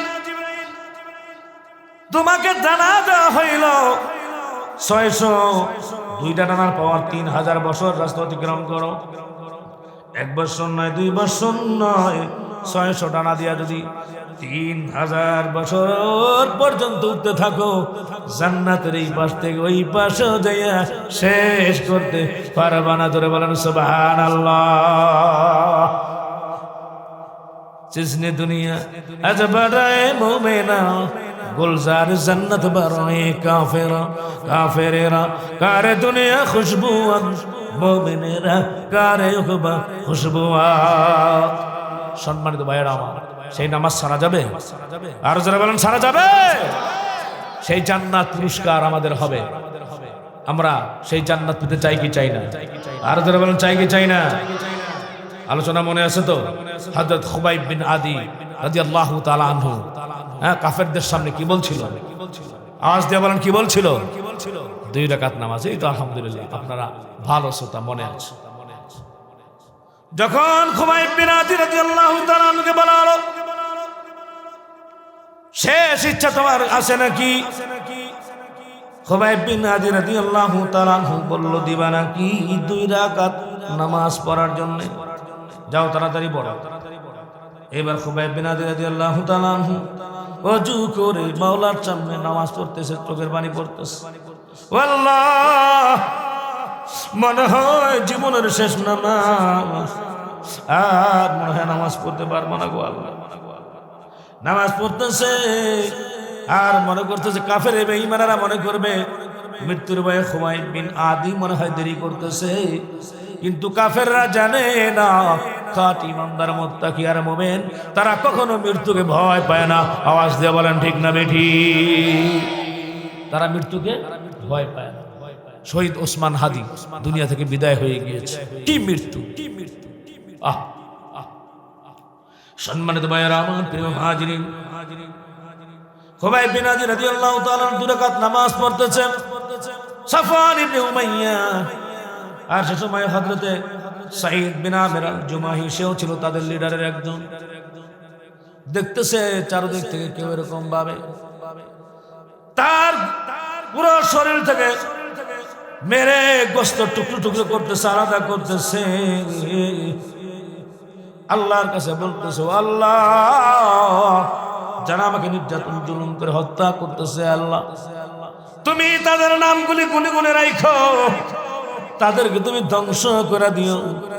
হযরত সাঈদ বিন আমির আল জুমাহি বললে, এই কথা বলার পরে আমার কলিজার ভিতরে একটা নাড়া দিল। তোকে সামনে আমি দেখলাম মানুষ কিভাবে পারে, সামনে মৃত্যু, এই সময় তো সুন্দরভাবে মাওলার পর পুরা ইবাদত করে, জীবনে তো এরকম দেখি নাই। এইবার খুবাইব বিন আদি রাদিয়াল্লাহু তাআলা আনহুকে তারা বলা হলো, উপস্থিত কাফেরদের লিডার সেনাবাহিনীর চিফ, সে বলল, এখনো সময় আছে, তুমি তো আমাদের পরিচিত আত্মীয়, তবে তুমি যদি একটা কথা বলো আমরা ছেড়ে দিব, তোমার জায়গায় মুহাম্মদকে আনা হবে আর তুমি খুশি হবা, এতটুকু যদি বলো তোমাকে ছেড়ে দেওয়া হবে। আঘাত খাওয়া বাগের নাই। হযরত খুবাইব বিন আদি রাদিয়াল্লাহু তাআলা আনহু বলল, আরে খুশি হওয়া তো দূরের কথা, আমার নবীর গায়ে একটা কাটা বিধিবে, আমরা কখনো কোনো সাহাবীরা সহ্য করতে পারি না। যারা বলেন ঠিক না বেঠিক? আমরা সহ্য করব না, কারণ নবীজি বলছেন, লা ইউমিনু আহাদুকুম হাত্তা আকুনা হাব্বা ইলাইহি মিন ওয়ালিদিহি ওয়া ওয়ালাদিহি ওয়ান নাস আজমাইন। ততক্ষণ পর্যন্ত ঈমানদার হতে পারবে না। আপনার পাসপোর্টে লেখা থাকতে পারে আপনি মুসলমান ঈমানদার, ভোটার আইডি কার্ডে লেখা থাকতে পারে আপনার মুমিন মুসলমান ঈমানদার, নবীকে পরিপূর্ণভাবে ভালো না বাসলে আপনি ঈমানদার না। জোরে বলেন না আওয়াজ দিয়া ঠিক না বেঠিক? কোরআনের ভিতরে বলছেন আল্লাহ তাআলা, কুল ইন কানা আবাকুম ওয়া আবনাউকুম ওয়া ইখওয়ানুকুম ওয়া আজওয়াজুকুম ওয়া আশীরাতুকুম আমওয়ালুন ইকতারাফতুমুহা ওয়া তিজারাতুন তাখশাউনা কাসাদাহা ওয়া মাসাকিনু তারদাউনাহা আহাব্বা ইলাইকুম মিনাল্লাহি ওয়া রাসূলিহি ওয়া জিহাদুন ফি সাবিলিহি ফাতারাব্বাসু হাত্তা ইয়াতিয়াল্লাহু বিআমরিহি আল্লাহু লা ইয়াহদিল কওমাল ফাসিকিন। জোরে বলেন আল্লাহু আকবার। কষ্ট হইতেছে মনে হয়, তাই না? খুব কষ্ট দিতেছি, আর অল্প একটু সময় ইনশাআল্লাহ একটু শেষ প্রান্তে যাইতেছি, ভালো লাগবে। সম্মানিত ভাইয়েরা, প্রিয় হাজিরিন, আল্লাহ তাআলা বলছেন, কুল ইন কানা আবাকুম, নবী আপনি বলে দেন তোমার বাপ দাদারা, ওয়া আবনাউকুম তোমার সন্তান সন্ততি যারা আছে, ওয়া ইখওয়ানুকুম তোমার ভাইয়েরা, ওয়া আজওয়াজুকুম তোমার স্ত্রীরা, তোমার ধন সম্পদ, এরপর তুমি যে বাড়ি করেছো, ওয়া মাসাকিনু তারদাউনাহা, এবং তুমি যে ব্যবসা করো সেই ব্যবসার মন্দ হওয়া, সব কিছু থেকে আল্লাহ পাক, আল্লাহ নবী এবং জিহাদ যদি প্রিয় না হয়, আল্লাহ পাকের সেই কঠিন আযাবের নির্দেশের অপেক্ষায় থাকো। আল্লাহ পাক ফাসিকদেরকে হেদায়েত দেন। আরে কি বুঝলাম? আমাদের পিতামাতা, আত্মীয় স্বজন, সন্তান সন্ততি, স্ত্রী পুত্র, জান মাল, বাড়ি ঘর, সব কিছু থেকে আল্লাহ এবং আল্লাহ নবীকে মুহাব্বত করতে হবে, ভালোবাসতে হবে, আর দিন কায়েমের জন্য সংগ্রাম চালাইতে হবে। ও জিহাদিন ফি সাবিলি, আল্লাহর পথে। আওয়াজ দিয়ে বলেন ঠিক কিনা? আমার কথা না কোরআনের কথা? জোরে বলেন কোথায়? কোরআনের কথা। সম্মানিত ভাইয়েরা, খুবাইব বিন আদি রাদিয়াল্লাহু তাআলা আনহু তিনি শহীদ হয়ে গেল। এরপরে বিভিন্ন রকমের ঘটনা দুর্ঘটনায় সম্মানিত ভাইয়েরা আমার, খুবাইব বিন আদিকে সকলে এভাবে ভুলে গেল। কুরাইশের পরে মক্কায় ফিরে আসলাম। হযরত খুবাইব রাদিয়াল্লাহু তাআলা আনহু শহীদ করার পরে হযরত সাঈদ বিন আমির আল জুমাহি রাদিয়াল্লাহু তাআলা আনহু, যখন তিনি কাফের লিডার ছিল, তার ঘুম আসে না। ওই অবস্থা থেকে শুধু তার মনের ভিতরে ভয়, এই মুহূর্তে যেন আমার উপরে আযাব গজব আসবে। মনে হয় আল্লাহ নিজেই শুনেছেন, তখন যেন আমাকে গজব দিয়ে শেষ করে দেয় আল্লাহ তাআলা। মৃত্যুর সামনে কিভাবে মানুষ এমনিভাবে নামাজ পড়ে, ইবাদত করে, কিভাবে রাসূলের জন্য, হাবিবের জন্য জীবনটা দিয়ে দিল। খালি যদি একটু বলতো যে আচ্ছা ঠিক আছে, আল্লাহর নবীকে যদি আনো আমি খুশি হতাম, তাহলে তো ছেড়ে দেওয়া হইতো। এই কথাটি বলল না, নবীর মহব্বতে জীবন দিয়া দিল। বলেন সুবহানাল্লাহ। আর আমরা একটু সুন্নতের আমল করতে পারি না। টুপি পরা কি? আওয়াজ দিয়ে বলেন। মেসওয়াক করা সুন্নত। সুন্নতগুলি ধরে ধরে আমল করবে। 100 শহীদের সওয়াব পাওয়া যাবে। মানে হাব্বা সুন্নতি ফাকাদ হাব্বানি ওয়া মান হাব্বানি কানা মাই ফিল জান্নাহ। নবীজি বলেছেন যে আমার সুন্নতকে ভালোবাসলো সে আমাকে ভালোবাসলো, যে আমাকে ভালোবাসলো আমার সাথে জান্নাতে যাবে। বলেন সুবহানাল্লাহ।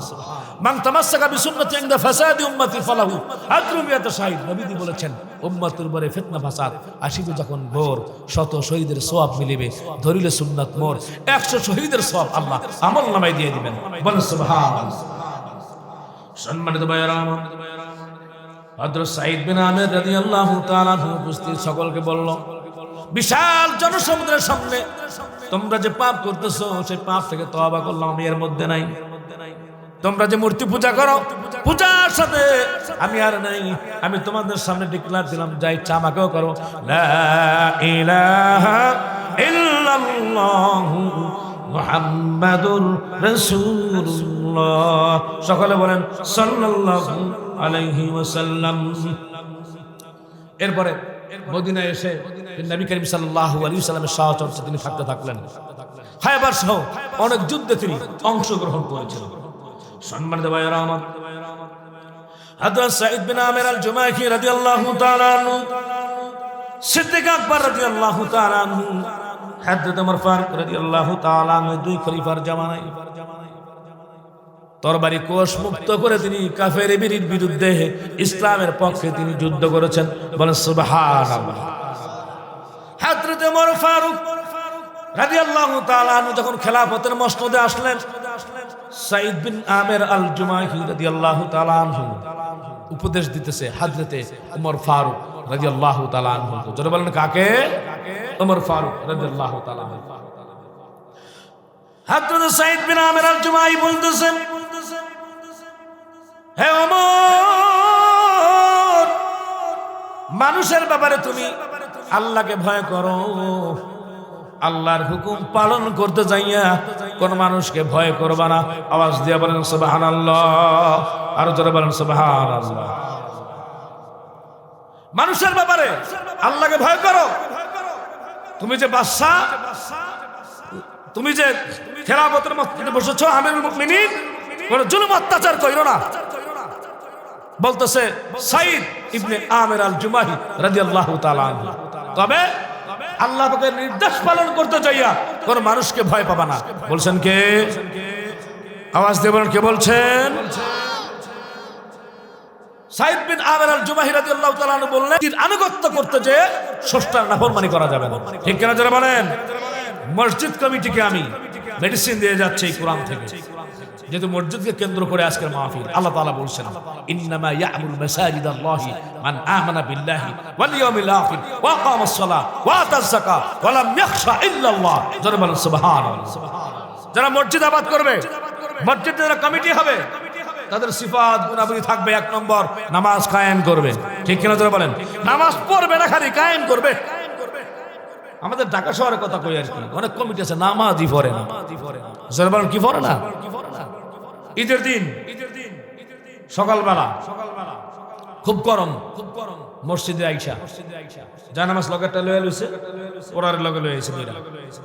আইসা যে কেউ নেই, মিজাজ গরম। আইসা যাই মুয়াজ্জিন কইরা খালি খায় আর ঘরে। কয়টা বাজে এখনো আজান দেয় না, এখনো আজান দেয় না। মুয়াজ্জিন চিন্তা করতেছে, চান্দু তোমার আমি বাড়ে পাইছি, কত গালাগালি বকাবকি জাম করে করছো। মুয়াজ্জিন বলছে, আপনি কি আমার চিনো না মিয়া, তুমি এত বড় কথা মসজিদে হেঁটে দিছি, কি হয়েছে? আপনি তো নামাজ ঠিক মতো পড়েন না, এত বড় কথা, নামাজের খবর রাখেন না আপনি, আপনি আসলে বেনামাজি, এত বড় কথা। মোতালি দেখতেছে, কি খবর, চিল্লান কেন? কি মুয়াজ্জিন দেখছেন তর্ক করে, আর এখন পর্যন্ত আজান দিল না কেন? দেখমু তোর চাকরি কেমনে যায়। মোতাল্লি হাসে, মুয়াজ্জিনও হাসে। আমি হাসেন কেন? কারে মিয়া বুঝলেন না, ঈদের নামাজের আজান হয়। এর কথা কয় না, ঈদের নামাজের আজান হয়। যখন এই কথা বলছে মিয়া হুদা কামে খালি চিল্লান না, আসলে অফিসের অনেক কাজ ছিল তো, মাথা মতো ঠিক নাই আর কি। আস্তাগফিরুল্লাহ। এরকম আছে না নাই? আছে। 1 নম্বর হবে ইন্নামা ইয়া'মুরু মাসাজিদাল্লাহ মান আমানা বিল্লাহ, ঈমান আনবে আল্লাহর প্রতি। কার প্রতি? আরো বলেন কার প্রতি? আল্লাহর প্রতি ঈমান। কোন নেতার প্রতি? রাসূলের প্রতি, হ্যাঁ রাসূল আমার নেতা, রাসূল প্রতি আল্লাহ, ঠিক কিনা ধরে বলেন? হ্যাঁ, মান আমানা বিল্লাহ ওয়াল ইয়াউমিল আখির, পরকালের প্রতি। এই দুনিয়া থেকে আর একটা যে জীবন আছে সেখানে যে যেতে হবে, এটার প্রতি ঈমান আনবে মসজিদ কমিটি, সবাই মসজিদ কমিটি কথা বলা হয়েছে। এরপর কি করবে? ওয়াকামাস সালাহ, নামাজ কায়েম করবে, খালি পড়বে না, কায়েম করবে, নামাজ প্রতিষ্ঠিত করবে। ওয়াতাজ যাকাত, যাকাত দিবে। শেষে যেটা আছে, কাউকে ভয় করবে না, পরোয়া করবে না। ওয়ালাম ইয়াখশা ইল্লাল্লাহ, একমাত্র ভয় করবে আল্লাহকে। আওয়াজ দিয়ে বলেন কারে? আরো জোরে, কাকে? জোরে বলেন কাকে? আল্লাহ। কিন্তু আমরা তো দেখি না। ইমাম সাহেব যদি ঘুষের বিরুদ্ধে ওয়াজ করে, হুজুর দেখে একটু কেউ ওয়াজ করে। হ্যাঁ, আমি যে ঘুষ খাই এটা আমাদের কেটা কইছে কোন? আমি একটু খাই নিলে দেখ মনে বেতন বন্ধ করে দেন। ঘুষের ওয়াজ বাদ দিলে সুদের ওয়াজ, সুদে নিলে আমি কিছু টাকা লাগাইছি, কেটা কইছে? আমি ইয়ামহাকুল্লাহুর রিবা ওয়ায়ুরবি সাদাকাত, এই কথা কইতে বলছে কেনা? খানা বন্ধ। এরপরে ফর্দার কথা কইছে। ফর্দার কথা হচ্ছে, আরে আমার মেয়ে নাইলে একটু ভার্সিটি যাই, আমি দেখছি তো আপনি আমার দিকে চাইছেন, আপনি ওয়াজটা করছেন, বুঝি আপনার কাছে ক্লিকটা লাগায়, কতটা কেনা লাগায় বুঝি না। আরি হালা, ইমাম সাহেব যেটা করবে হেই নেই। কমিটি যারা থাকবে তারা বলবে আপনি সুদ, ঘুষ, পাপাচার, অনাচার, অত্যাচার সকলের বিরুদ্ধে আপনি হুজুর বয়ান করবেন। কেউ কিছু করলে আমরা আছি, আমরা কাউকে ভয় করি না। ওয়ালাম ইয়াখশা ইল্লাল্লাহ, ভয় করি একমাত্র আল্লাহর, ঠিক কিনা? আওয়াজ দিয়ে ধরে বলেন। এরকম কমিটি আমরা চাই কি চাই না? হায় হায়, বাংলাদেশের অবস্থা। মসজিদ কমিটি রাখে নাই, মাইক খিলে লেগে গেছে। শোনেন ভাই আপনারা, আস্তাগফিরুল্লাহ, এই কাজগুলো করে মানুষকে দেখানোর জন্য কোনো লাভ আছে? কোনো ফায়দা আছে? নাই। যাকাত দিবে কি? উল্টা যাকাত আরো খায়। আমি ঢাকার কমিটির কথা কই, এখানে কথা কই না। উল্টা মসজিদের টাকা মারে, মাদ্রাসার টাকা মারে। আছে না নাই? আছে। যাকাত দিবে কি? উল্টা আরো খায়। আল্লাহ আমাদেরকে হেদায়েত নসিব করুন, আমরা বলি আমিন। সম্মানিত ভাইয়েরা আমার, বলছিলাম হযরত সাঈদ বিন আমির আল জুমাহি রাদিয়াল্লাহু তাআলা আনহু হযরত ওমর ফারুক রাদিয়াল্লাহু তাআলা আনহুকে বলতেছে, মানুষের ব্যাপারে তুমি আল্লাহকে ভয় করবা, আর আল্লাহকে ভয় এমন ভাবেই করবা, আল্লাহ পাকের হুকুম বাস্তবায়নে তুমি কোনো মানুষকে ভয় করবা না।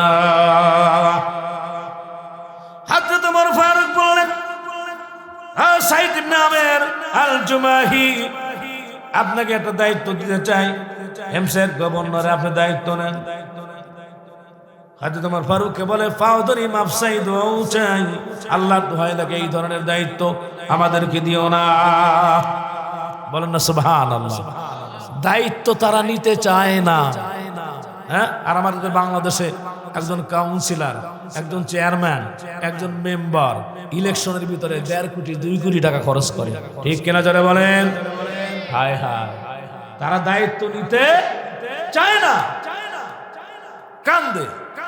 আর তারা দায়িত্বের জন্য পাগল, নেওয়ার জন্য পাগল। আরে বেটা, কিয়ামতের ময়দানে বুঝবা, সমস্ত প্রধানমন্ত্রী বাদশাকে জিজ্ঞেস করা হবে রাষ্ট্রীয় কি হক আদায় করছে, মন্ত্রীদেরকে জিজ্ঞেস করা হবে, এমপিদেরকে জিজ্ঞেস করা হবে, চেয়ারম্যান যারা আছে তাদেরকে জিজ্ঞেস করা হবে, হ্যাঁ কি দায়িত্ব পালন করেছো।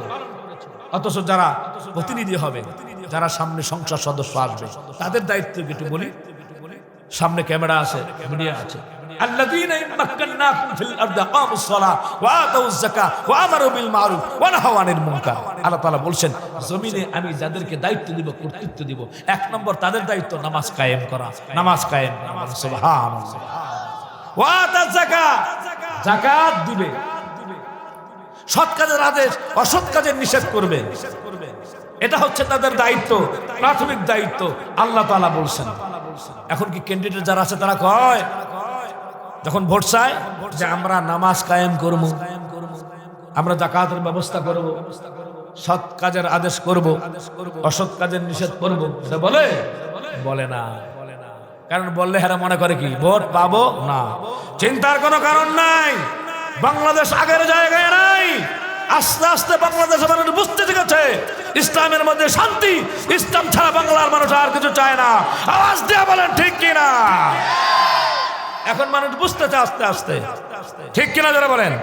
আস্তে আস্তে মানুষ বুঝতেছে যে কোরআন এবং সুন্নাহর আইন আমাদের দরকার, কানুন আমাদের দরকার। ঠিক কিনা জোরে বলেন? এর জন্য সংসার সদস্যরা ভোট চাইতে আসবে, যেই আসুক না কেন, যে দলের থেকে আসুক, বলবেন কোরআন সুন্নাহর আইন আপনি চালু করবেন, নামাজ কায়েম করবেন। তা আমাদের কোরআনের ভিতরে এটা আছে, সৎ কাজের আদেশ, অসৎ কাজের নিষেধ কি দিব? নিজেই তো অনেক আছে সৎ কাজের আদেশ, অসৎ কাজের নিষেধ, নিজেই আমল করে না, আরেকজনের আমলের কথা বলবে কি? ঠিক কিনা জোরে বলেন? এর জন্য ভাইজান সামনে আপনারা খেয়াল করবেন, ভোট তো সামনেই, আর মাত্র কয়দিন? 12 দিন নাকি 10 দিন বা 12 দিন। সম্মানিত ভাইয়েরা আমার, আপনারা 11 দিন। আচ্ছা, সকলকে সতর্ক করি, যেহেতু এটা আমার জেহেনে এখন আসছে, হয়তো আল্লাহর পক্ষ থেকে আসছে, আপনারা দেখে শুনে ভোট দিবেন। আপনারা যাকে সাপোর্ট করলেন সে যত ধর্ষণ করবে, চুরি করবে, ডাকাতি করবে, গভর্নমেন্টের টাকা মেরে খাবে, রডের বদলে বাঁশ দিবে, হ্যাঁ, বাংলাদেশের টাকাগুলি চুরি করে নিয়ে বাহিরে যারা ফ্ল্যাট, বিল্ডিং, হাউজিং সোসাইটি যারা বানাবে, কিনবে, সম্মানিত ভাইয়েরা আমার, আপনি যে তাকে ভোট দিলেন, আপনি যে তাকে সাপোর্ট করলেন, আপনি যে তার মার্কা দিয়া দৌড় দিলেন, কে মার্কা আছে রে, কোন সে মার্কা, আপনি যে তার মার্কা বইলা বইলা, হ্যাঁ, এরকম ভাবে ওই যে কয় ধানের শীষ, হ্যাঁ, এই যে মার্কা আপনি বললেন, যেই মার্কা হোক, ওই মার্কা, হ্যাঁ, লোকটা সংসদ সদস্য হয়ে ওখানে গেল, কোরআন বিরোধী কাজ করলো, সুন্নাহ বিরোধী কাজ করলো, হ্যাঁ, চোর ডাকাতের সাথে চলে দেশটাকে রসাতলে নিল, ওই যে সে যে গুনাহ করলো না, আপনি কিছু তার পার্সেন্টেজ পাবেন। পার্সেন্টেজ কি করবেন? আপনিও পাবেন। এর জন্য অনেক চিন্তা ভাবনা করে সিদ্ধান্ত নিতে হবে। একজন সৎ, একজন নামাজি, দিনদার, ইমানদার, মুত্তাকি, ফরজগার, যার জন্য দেশের উপকার হবে, জনগণের কল্যাণ হবে, আমার এলাকার কল্যাণ হবে, যে ভদ্র, যার কাছে এরকম ভাবে ভোটের আগে সে আসে, ভোটের পরে আমরা যেন তারে যাইলে পাই, এরকম লোককে দেখে ভোট দেব ইনশাআল্লাহ। আল্লাহ পাক আমাদেরকে কবুল করেন, আমরা বলি আমিন। যাই হোক সম্মানিত ভাইয়ের আমার, আর বেশি না, মাত্র 5 থেকে 10 মিনিট সময় নিব। রাত অনেক হয়ে গেছে, বুঝতে পারতেছি আপনাদের অনেক কষ্ট হচ্ছে, বেশি সময় নেব না। সম্মানিত ভাইয়ের আমার, মনে আছে আপনাদের হযরত সাইদ ইবনে আমির আল জুমাহি রাদিয়াল্লাহু তাআলা আনহু হযরত ওমরকে বললেন, তুমি আল্লাহর নির্দেশ পালনে কাউকে ভয় করবে না, বিভিন্ন উপদেশ দেয়।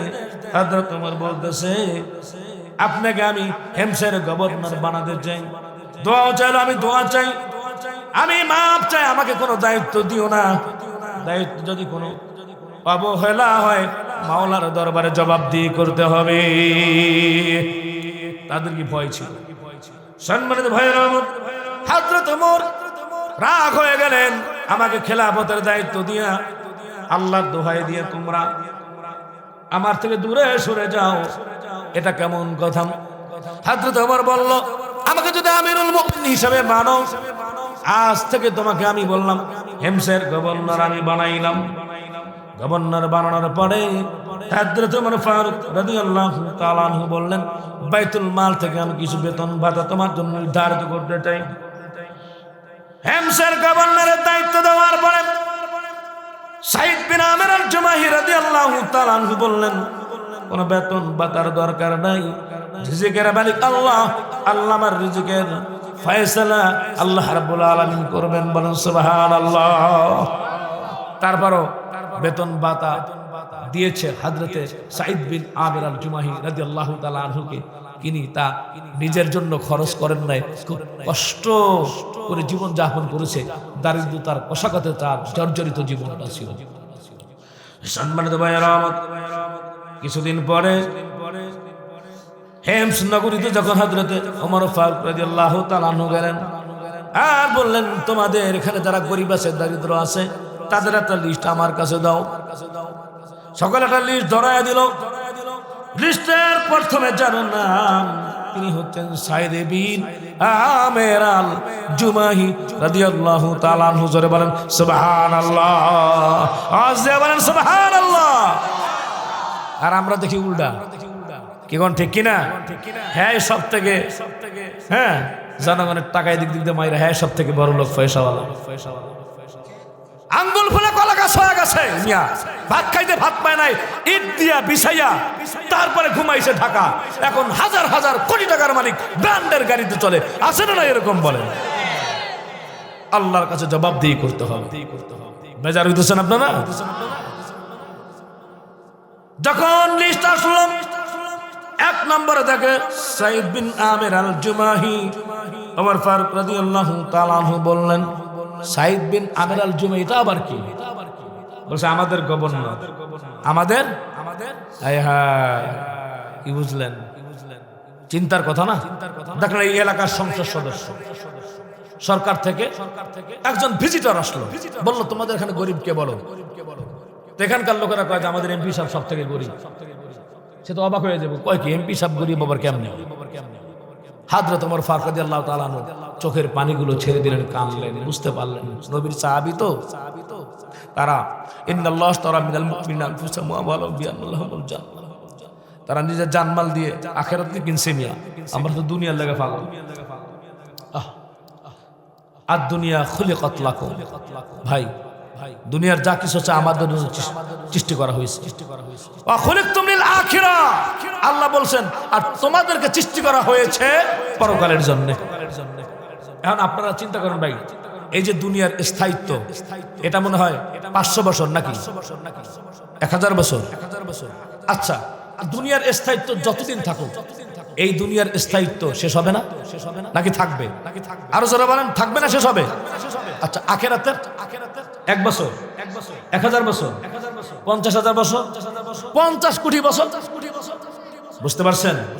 তাহলে এই দুনিয়া নিয়ে কিন্তু আমরা পাগল, আখিরাতের কিন্তু আমাদের কোনো খেয়াল নাই, হিসাব নিকাশ। হযরত ওমর ফারুক রাদিয়াল্লাহু তাআলা আনহু নিজের বাইতুল মাল থেকে কিছু টাকা পয়সা দিলেন, বললেন যাও যাও যারা গরিব আছে তাদের মাধ্যমে বিলায়া দিও। সাইদ বিন আমির আল জুমাহির কাছে যখন আসলো, সাইদ বিন আমির আল জুমাহি বলতেছে, হায় হায় আমার উপরে কি বিপদ আসছে, স্ত্রী তো বেজার, কেন আপনি কারণ কি? আপনার উপরে কি আসছে? কি আমিরুল মুমিনিন দুনিয়া থেকে বিদায় হয়েছে নাকি? মুসলমানরা কি কত আক্রান্ত হয়েছে? সাইদ বিন আমির আল জুমাহি বলতেছে, না না, তার থেকে আরো ভয়ানক। বলে কি ভয়ানক? দুনিয়া আমি ছাড়তে চাই, দুনিয়া আমার পায়ের কাছে আসে। ও প্রাণের স্ত্রী, তুমি আমাকে সাহায্য করবে নাকি? বলে হ্যাঁ। হেমসনগরে হযরত ওমর খলিফাতুল মুসলিমিন আসছে, পোটলা দিছে, যাও যাও, পোটলার দরকার নাই, যারা নাকি অভাবী আছে তাদের সামনে আই পোটলা যা কিছু আছে সব বিলায়া দাও। আওয়াজ দিয়ে বলেন সুবহানাল্লাহ, নারায়ে তাকবীর। কি বুঝলেন? তারা এই দুনিয়া দিয়ে আখিরাত কামাইছে, আর আমরা আখিরাত থেকে বঞ্চিত, দুনিয়া কামানোর চেষ্টায় আছি, ঠিক কিনা ভাই? আমাদেরকে বুঝতে হবে, হিসাব নিকাশ কইরা তারপর আমাদের পরকালে যেতে হবে। সম্মানিত ভাইয়েরা আমার, প্রিয় হাজিরিন, হযরত ওমর ফারুক রাদিয়াল্লাহু তাআলা কিছুদিন পরে আবার হেমসনগরে গেলেন। এলাকাবাসী হযরত সাইদ বিন আমির আল জুমাহি রাদিয়াল্লাহু তাআলা কে তার বিরুদ্ধে 4টা অভিযোগ দিল। জোরে বলেন কয়টা অভিযোগ? এই 4টা অভিযোগের কথা বলে আজকে শেষ করব ইনশাআল্লাহ, বেশি সময় লাগবে না। জোরে বলেন কয়টা অভিযোগ? 4টা অভিযোগ দিল হযরত সাইদ বিন আমির আল জুমাহি রাদিয়াল্লাহু তাআলা ব্যাপারে। 4টা অভিযোগ। 1 নম্বর অভিযোগ, যে যখন সূর্য পূর্ব আকাশ ছেড়ে উপরে না ওঠা পর্যন্ত আর আমরা সাইদ বিন আমির আল জুমাহি গভর্নরকে পাই না। এইবার জিজ্ঞাসা করলো সাইদ বিন আমির আল জুমাহি,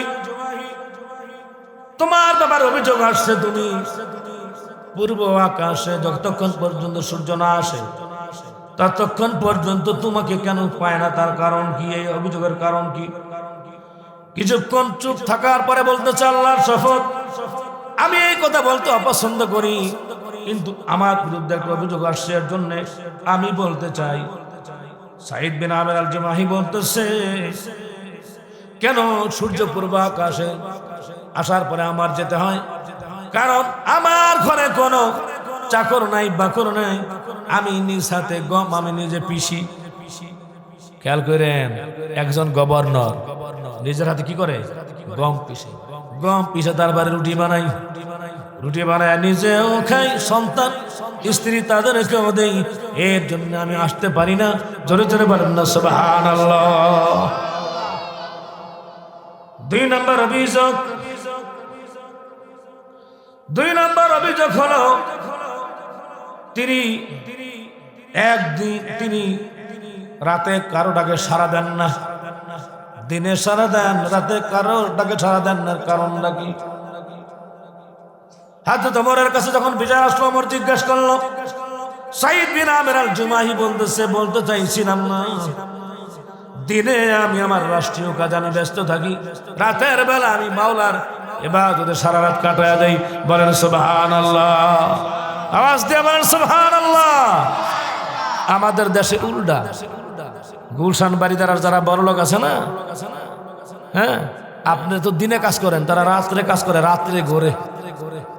10টা 11টার সময়, হ্যাঁ, 11টা 12টা দেখবেন নাইট ক্লাব, বিভিন্ন ক্লাবে নাচানাচি, জিনিসের প্যান্ট পইরা, বুঝতে পারছেন, চাবি ঘুরাইতে ঘুরাইতে 2টা 3টার সময় ঘরের ভিতরে আসে।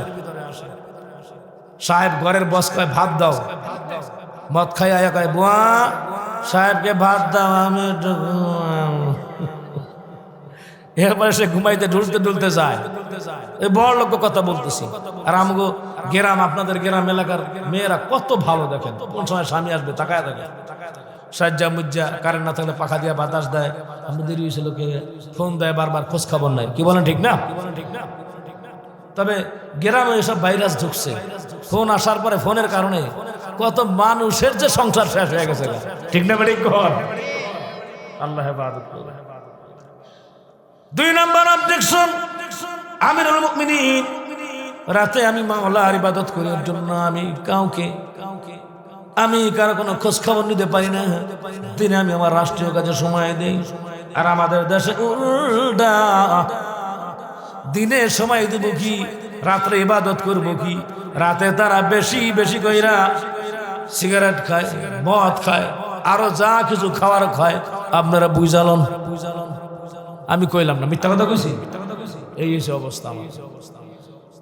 সম্মানিত ভাইয়েরা আমার, তারা আর একটা অবজেকশন দিল, মাসে একবার আমাদের কাছে আসে না। মাসে কয়বার? তাও দেন না, মাসে কয়বার? অভিযোগ নম্বর 3। কয় নম্বর অভিযোগ? মাসে একদিন। ওমর ফারুক রাদিয়াল্লাহু তাআলা আনহু বললেন, কি খবর গভর্নর, একদিন কেন যাও না? আমিরুল মুমিনিন, আপনি জানেন আমার পোশাক বেশি না, আমার মাত্র 1 জোড়া পোশাক, ওইটা আমি একদিন ভালো করে নিজে ধৌত করি, রৌদে দেই, শুকাইতে দেরি হয়ে যায়। এর জন্য একদিন আমি জামা কাপড় নিজের ধোয়ার জন্য আমি রেখেছি। বলেন সুবহানাল্লাহ। আর আমাদের এমপি মন্ত্রীরা কি করে? হ্যাঁ, 1 জোড়া পোশাক। হাই হাই হাই হাই, কত অপচার। 4 নম্বর অভিযোগ, মাঝে মাঝে সে যেন আনমনা হয়ে যায়, বেখাল হয়ে যায়। হযরত ওমর ফারুক বলল, এই অভিযোগ কিভাবে তুমি খণ্ডাইবা? ওমর ফারুক রাদিয়াল্লাহু তাআলা আমাকে বলে, আমি আমার জীবনে রাসূলের এক সাহাবীকে দেখছিলাম আমার সামনে। হযরত ওই যে মনে আছে খুবাইব বিন আদি রাদিয়াল্লাহু তাআলা আনহুকে যখন শুলে চড়াইলো, আমি দেখলাম শুলে চড়ানোর পরে তার জীবন্ত একটা শরীর থেকে কেউ আঙ্গুল টাইনা নেয়, কেউ গোস্ত টাইনা নেয়, চিৎকার করে আর চোখের পানি ছেড়ে কাঁদে। তারপরে ইমানের এত জোশ, ইমানের এত পাওয়ার, মুখ থেকে কালেমা ছাড়ে না, নবীর মুহাব্বত ছাড়ে না, মাওলাকে ছাড়ে না। তার মুখ থেকে আমি একটা এরকম ভাবে, তার মুখ থেকে আমি একটা অভিশাপ দিয়েছি, সেটা শুনেছিলাম। ধরে ধরে যেন আল্লাহ তুমি বিচার করো, ধ্বংস করে দাও। আমি যখন খুবাইব বিন আদির এই অবস্থা যখন আমি চিন্তা করি, আমি যেন কেমন হয়ে যাই। আওয়াজ দিয়ে বলেন সুবহানাল্লাহ। এই 4টা অভিযোগ ছিল। সম্মানিত ভাইয়ার আমার প্রিয় হাজিরিন, তাহলে বুঝলাম আজকে আপনার সবক নিয়ে যাবেন। এক নম্বর, সামনে রমজান আসতেছে, আল্লাহর নৈকট্য লাভ করতে হবে।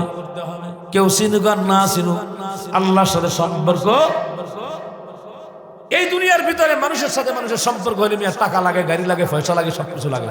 আল্লাহর সাথে সম্পর্ক যদি করতে চাই, ইবাদত লাগে, মুত্তাকি হওয়া লাগে, ফরজগার হওয়া লাগে। ঠিক কিনা জোরে বলেন। সম্মানিত হাজিরিন, যে আয়াতটি আপনাদের সম্মুখে উপস্থাপন করেছিলাম, আশা করি তার তাফসীর, ব্যাখ্যা, বিশ্লেষণ করে আপনাদেরকে বুঝাতে পেরেছি। সামনে ইলেকশন আসতেছে, সেই দিকেও খেয়াল করতে হবে। হায় হায়, ঘটনা খালি মনে পড়ে।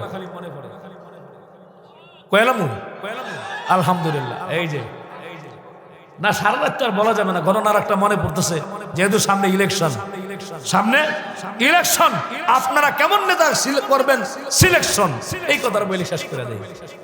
সামনে কি আপনারা কেমনে করবেন, সিলেকশন, কোন নেতা, হায় হায়, এই কথাটা বলে শেষ করে দিচ্ছি।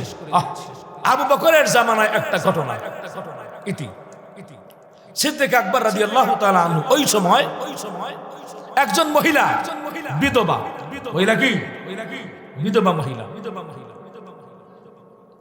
তো সিদ্দিক আকবর রাদিয়াল্লাহু তাআলা আনহু জামানায় তিনি চিন্তা করতেছে যে এই মহিলা যাতে কষ্ট না পায়, খাওয়ার কষ্ট, বস্ত্রের কষ্ট, কোনো কষ্ট যেন না হয়, এটা রক্ষণাবেক্ষণের দায়িত্ব আমার কাছে। ওমর ফারুক মনে করতেছে, আমার প্রতিবেশী একজন বিধবা মহিলা কষ্ট পাবে, আল্লাহ তো আমারও জিগাই, আমারও দায়িত্ব আছে। তো তিনি গভীর রাত, মহিলাটি খুবই বিরুদ্ধ, শীতের রাত, এই সকলের মনোযোগ আকর্ষণ করতেছে। হযরত ওমর ফারুক রাদিয়াল্লাহু তাআলা আনহু এইবার চিন্তা করলেন, পরের দিন ইশরাকের নামাজের পরে যাবো, খবর নিব। ইশরাক নামাজের পরে দরজা নক করতেছে, বলে, মা, আমি এক যুবক ওমর আসছি, আপনার কোনো খাবার দাবারের কোনো কষ্ট হইতেছে কিনা, কিছু লাগবে কিনা, কাপড় চোপড় ধোয়া লাগবে কিনা, ঘর ঝাড়ু দেওয়া লাগবে কিনা। ভিতর থেকে আওয়াজ আসলো, না বাবা, আল্লাহর এক বান্দা করে দিয়ে গেছে, বলেন সুবহানাল্লাহ। ওমর ফারুক রাদিয়াল্লাহু তাআলা মনে করলে ঘটনা কি, খায়া দেয়া কাম নাই নাকি, এই শীতের মধ্যে ইশরাকের সময় পড়ছে। আচ্ছা ঠিক আছে, কালকে ফজরের নামাজের পরে আমো। ফজরের নামাজের পরে পরের দিন আসলো, আইসা পরে দরজা নক করতেছে, মা কিছু লাগবে কিনা বলেন আমাকে, আমি ওমর, আপনার যদি কিছু লাগে, যদি বাজার সদাই করতে আমাকে বলেন, আমি ব্যবস্থা করি। বলছেন, না বাবা, লাগবে না, আল্লাহর এক বান্দায় করে দিয়ে যায়, বলেন সুবহানাল্লাহ। ওমর ফারুক চিন্তা করে, ইশরাকের পরে আইলাম, পাইলাম না, ফজরের পরে আইলাম, তাও পাইলাম না, ঘটনা কি, কেডা আসে, ঠিক আছে ফজরের আগে যাব। পরের দিন ফজর আগে গিয়েছে, মা ফজর আজান হয়েছে, অল্প সময় জামাতের বাকি কোনো কাজ টাজ আছে, লাগবে কিনা, না বাবা একজন করে দিয়ে গেছে, লাগবে না।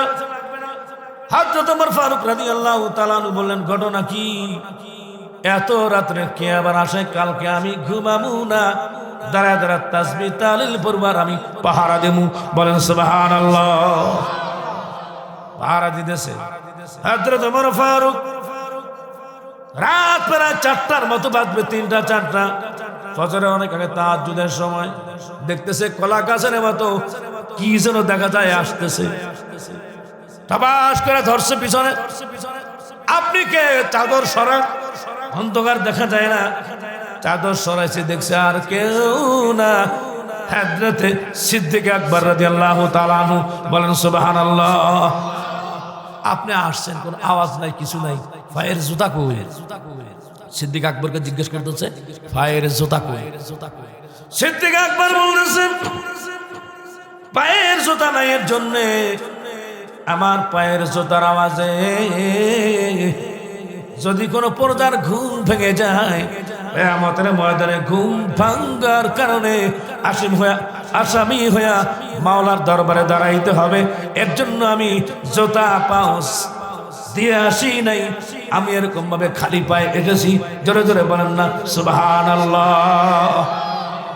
চিন্তা করছেন জুতা পায়ে দিয়ে আসার কারণে প্রজাদের ঘুম ভেঙে যাবে আওয়াজে, অথবা ভয় পাবে, এর জন্য জুতা পায়ে দেয় নাই সিদ্দিক আকবর রাদিয়াল্লাহু তাআলা আনহু খলিফাতুল মুসলিমিন আমিরুল মুমিনিন। আমাদের বাংলাদেশের মতো না মিয়া, এরকম বাংলাদেশের মতো কমপক্ষে 300, 400, 500 বাংলাদেশের সমান পৃথিবীর অর্ধ জাহানের বাদশা যারা ছিলেন তাদের আমল।